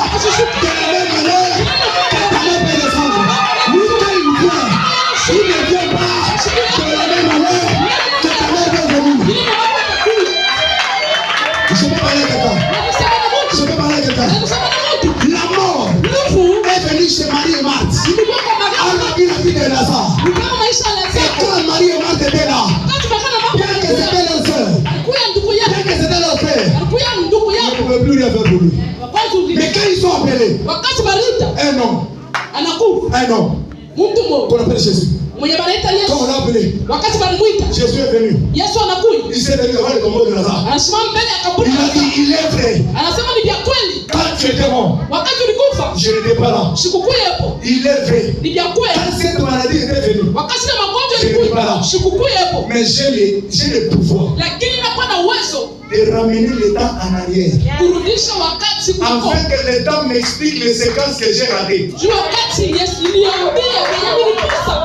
ne vais pas prêcher comme je le sens. Je ne vais pas prêcher comme je le sens. Le temps, c'est un serviteur de Dieu. Parce que celui qui a créé le temps, c'est Jésus lui-même.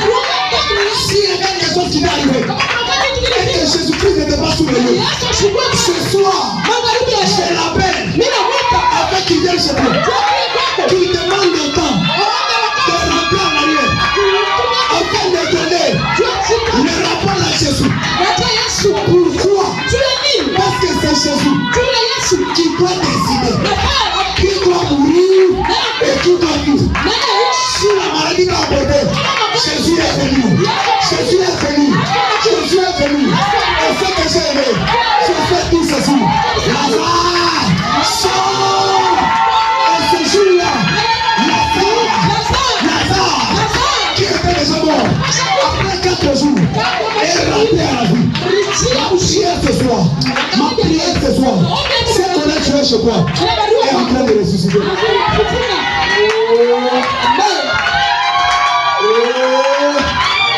Est-ce que je suis à l'église Christ ressuscité? C'est qu'on a tué chez toi, est en train d'être ressuscité.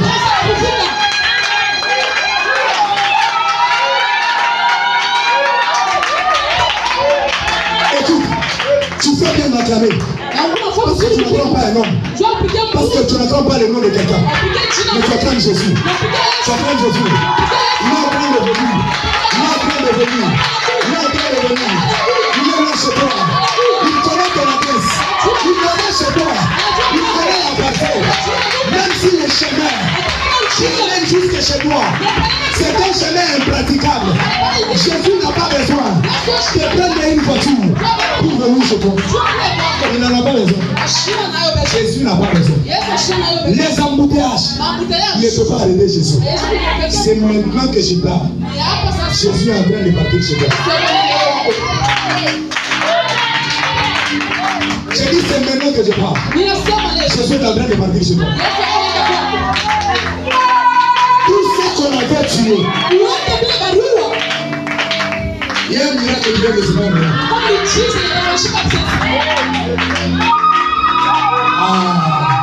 C'est tout, il y a un miracle qui vient de se faire. Il y a un miracle qui vient de se faire. Chose spirituelle comme moi.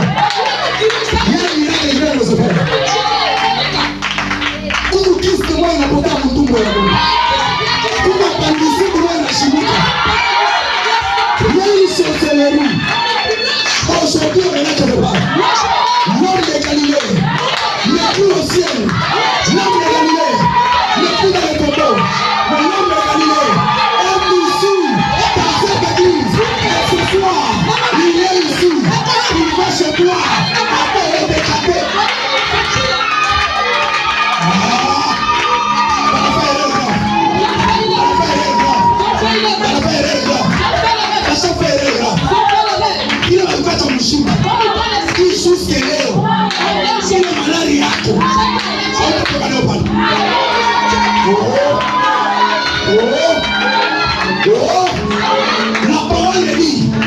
La parole me déclare que Dieu a créé toutes choses par la parole. Il a dit et la chose est arrivée. Et moi ce soir, je suis en train de dire quelque chose qui arrivera dans la vie de quelqu'un. C'est lui qui m'écoute et qui me donne la main, qui me reçoit et qui est venu chercher. Je ne sais pas ce qui t'a amené ici. Je ne sais pas quel était ton problème. Je ne sais pas quel était ton cas. Je ne sais pas qui t'a trahi. Je ne sais pas qui a joué avec ton état de bas. Je ne sais pas qui a joué avec ton mariage. Je ne sais pas qui a joué avec tes enfants. Mais ce soir, je connais quelqu'un. Je connais quelqu'un. Je connais quelqu'un. Je connais quelqu'un qui peut appeler. Qui peut appeler à l'existence ce qui n'existe pas. Ce matin, regarde-moi. Regarde-moi. De la même manière que tu me vois. Je dis bien de la même manière que tu me vois. De la même manière que tu m'écoutes. Ça sera de la même manière que tu verras ton miracle.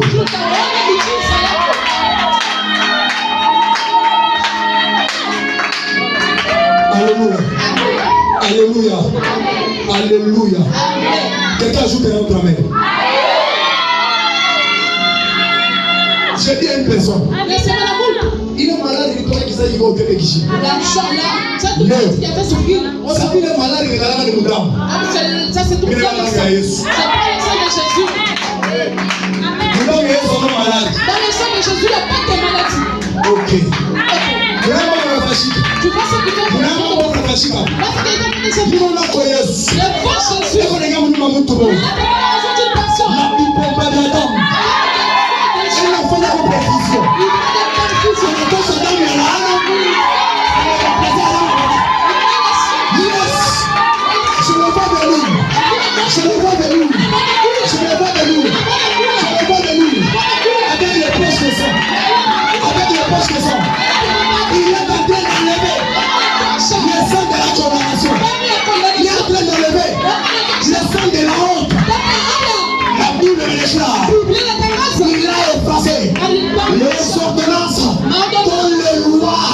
les lois étaient condamnées.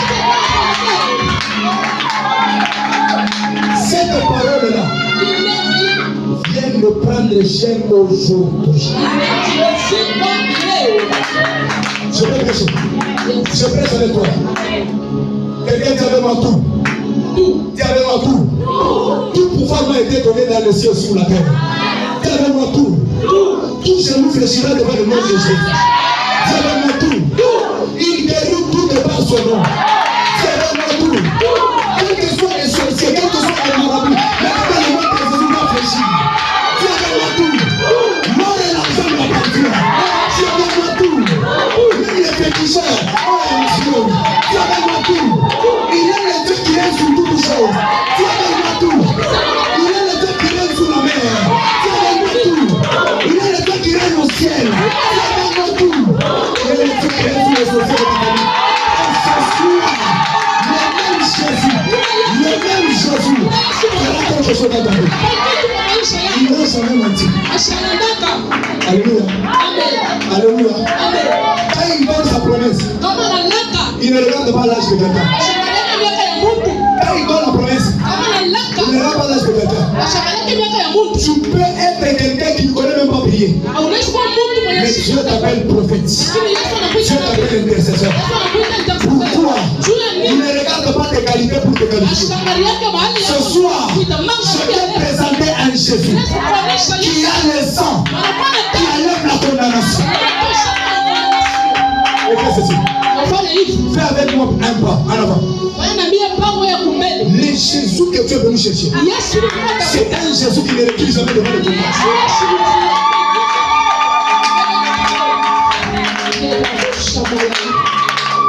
Fais avec moi un deuxième pas en avant. Le Jésus que tu es venu chercher, c'est un Jésus qui t'amènera de gloire en gloire. Tu sais pourquoi? Parce qu'il est écrit, mon serviteur prospérera, il montera et il sera très très haut placé. Je prophétise sur quelqu'un. Je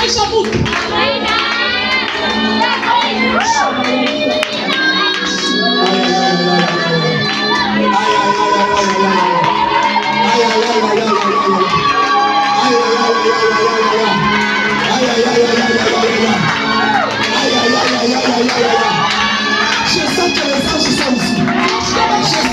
anges sont ici. Ils sont venus honorer le nom de Jésus. Ils sont venus honorer le nom de celui qui est sorti dans le tombeau. Le troisième jour.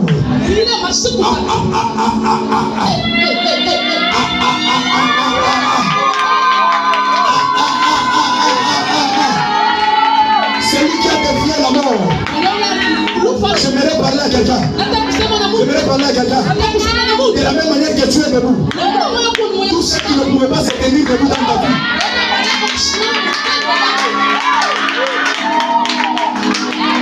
Écoute. De la même manière que tu es debout. Kama ukisasi yako. Mutakuweka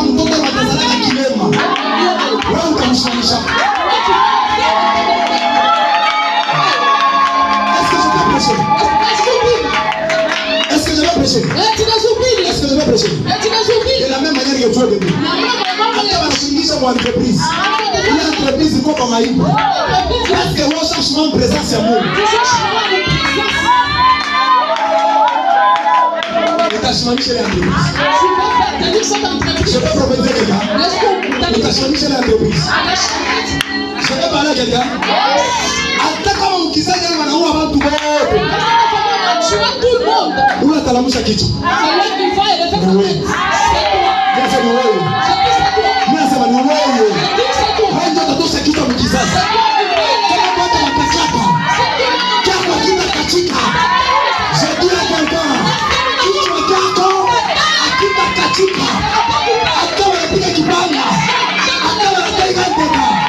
Hata unapiga malaria. Hata unapiga sida. Hata unapiga haya. Kitu chako akita katika.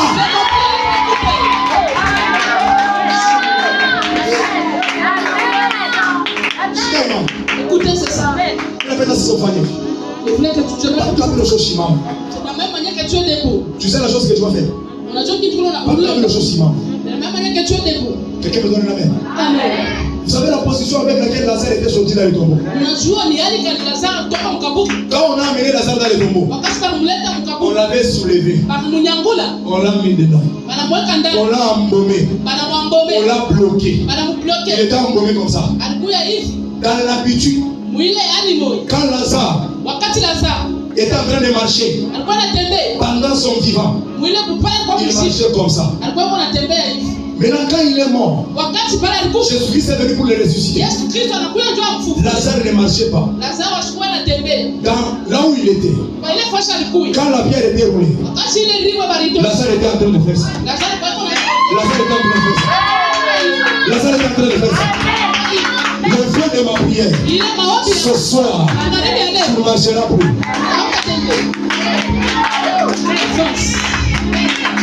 Tu ne marcheras plus.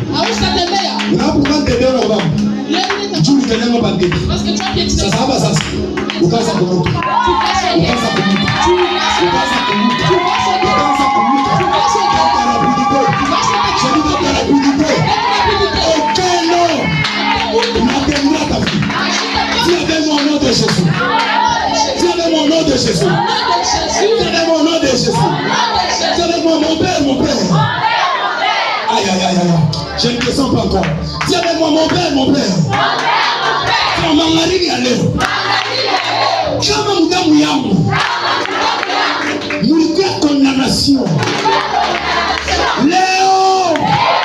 Yesu anaweza kufa. Yesu anaweza kufufuka. Mimi naweza kumpatia maisha yangu. Ile condamnation.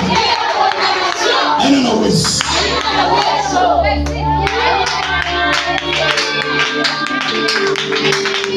Sema na yeye wewe. Magharibi ya leo. Malali yote. Inaongeza kizazi yangu. Sois spirituel. Sois spirituel. Sois spirituel. Sois spirituel. Sois spirituel. Nous n'avons pas maman moya. Alizala matoto wake. Mais katikati ya watoto mnatoka mtoto moya. Asema yeye una problem ya damu unamwisha sana. Asipitike mwaka.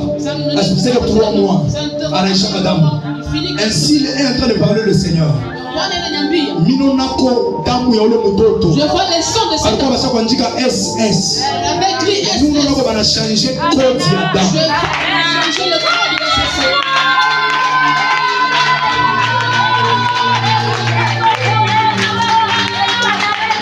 Kama unanipatia amen ya bien ingia mkizazi yako.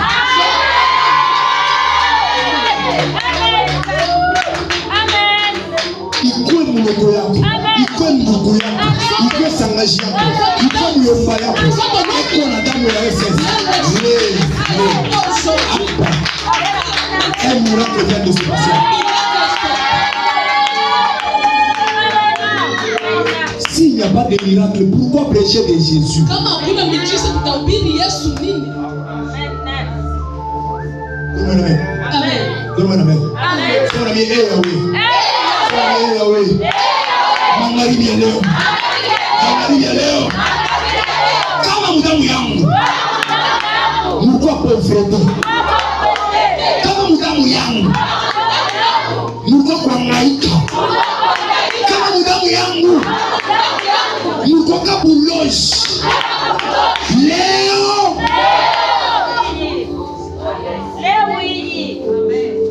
mashiku anasa mashiku yote. Leo inachana na jana, kesho itachana na leo. Ile siku Yesu alifufuka ilikuwa siku nyingine. Kwa ile siku alikufuaka. Bila ndia mtu mwa ile siku baliwa mashandizi yako.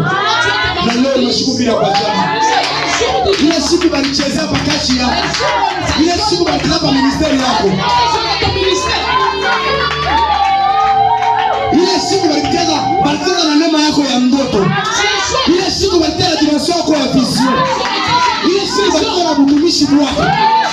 Ni siku nyingine. Leo na yo ni siku nyingine. Sikia namna ya mtu mmoja. Ule alikupiga jana, leo arudie mbele tena. Ule alikukomanisha jana, leo arudie mbele tena. Ule alikuchambua jana, leo arudie mbele tena. Ule alikutenda jana, leo arudie mbele tena. Leo arudie mbele tena. Kama ile itakaramba Yesu ana Yesu. Parce qu'il est écrit, je vous ai donné le pouvoir de marcher sur les serpents, ainsi sur les scorpions, et sur toutes les forces de l'éternel. Ça vous verra au cœur.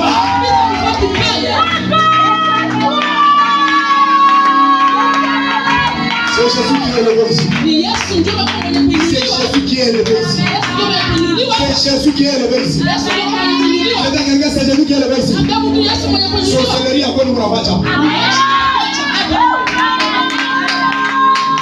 Ok.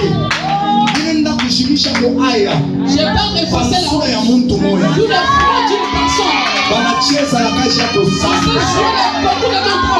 Banaanza na kukushimanga. Sasa mwenye kuokewa. Na leo. Au son de ma voix. Misemo ya maendeleo kunazoshaje. Misemo ya kunazoshaje. Sikia. Écoute. Pengine batapigia Kristo kwa kuona vile Mungu atakupa.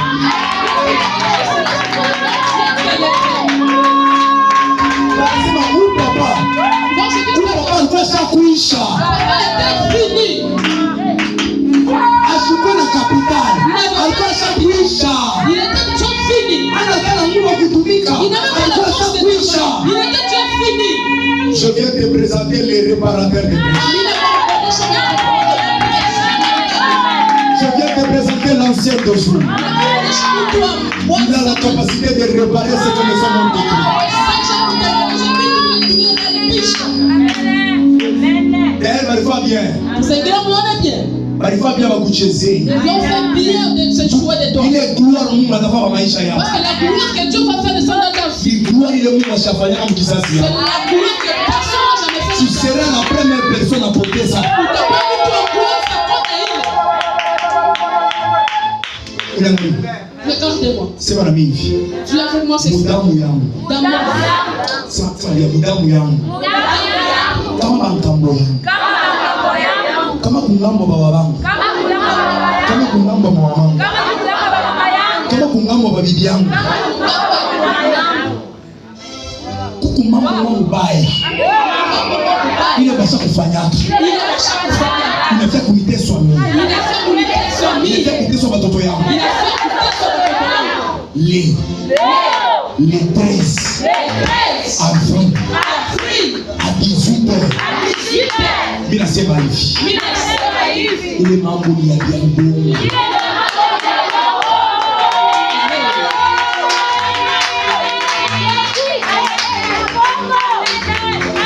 Mwambie kwa sasa sema na nani? Wamesema ile mambo kufa na sida ni ya Mungu. Mwambie sasa mambo kwa accident ni ya Mungu. Mwambie sasa banalanda. Accident haitakuwaka. Akiwa unafuata non cette fois. Utatoka kama mshindi. Mwambie sasa ni ya bongo. Ile mama walikwambia. Ni ya bongo. Ile malari.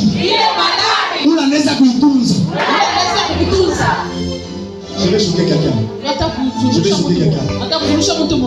Les médecins ne peuvent plus guérir cette maladie. C'est ça qu'on t'a dit. Mais il y a quelqu'un qui va guérir cette maladie.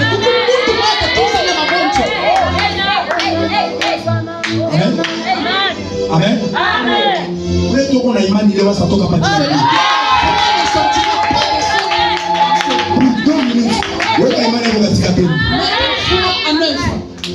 il est combien seulement habite à Fanchika, on va dire c'est une diapo.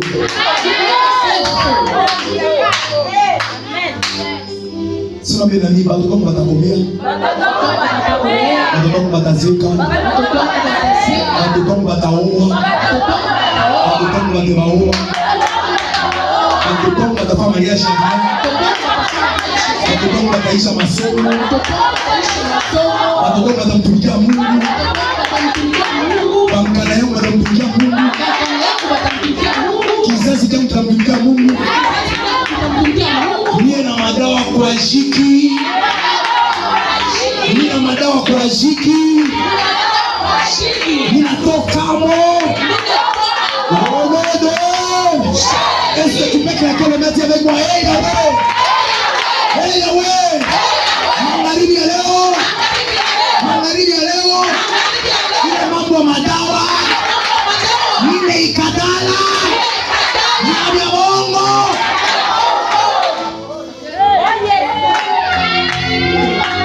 Nishikie.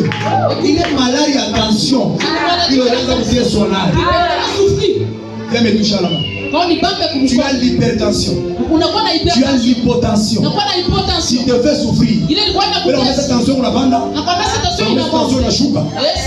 Viens me toucher la main. Cette maladie là va partir. Cette maladie doit partir. Cette maladie doit partir.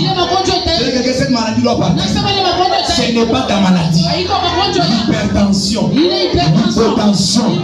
L'initosha mwili yako. Hapa mimi naomba mkono. Bila kutransférer. Le sang de Jésus. Le sang de Jésus. Le sang de Jésus. Le sang de Jésus.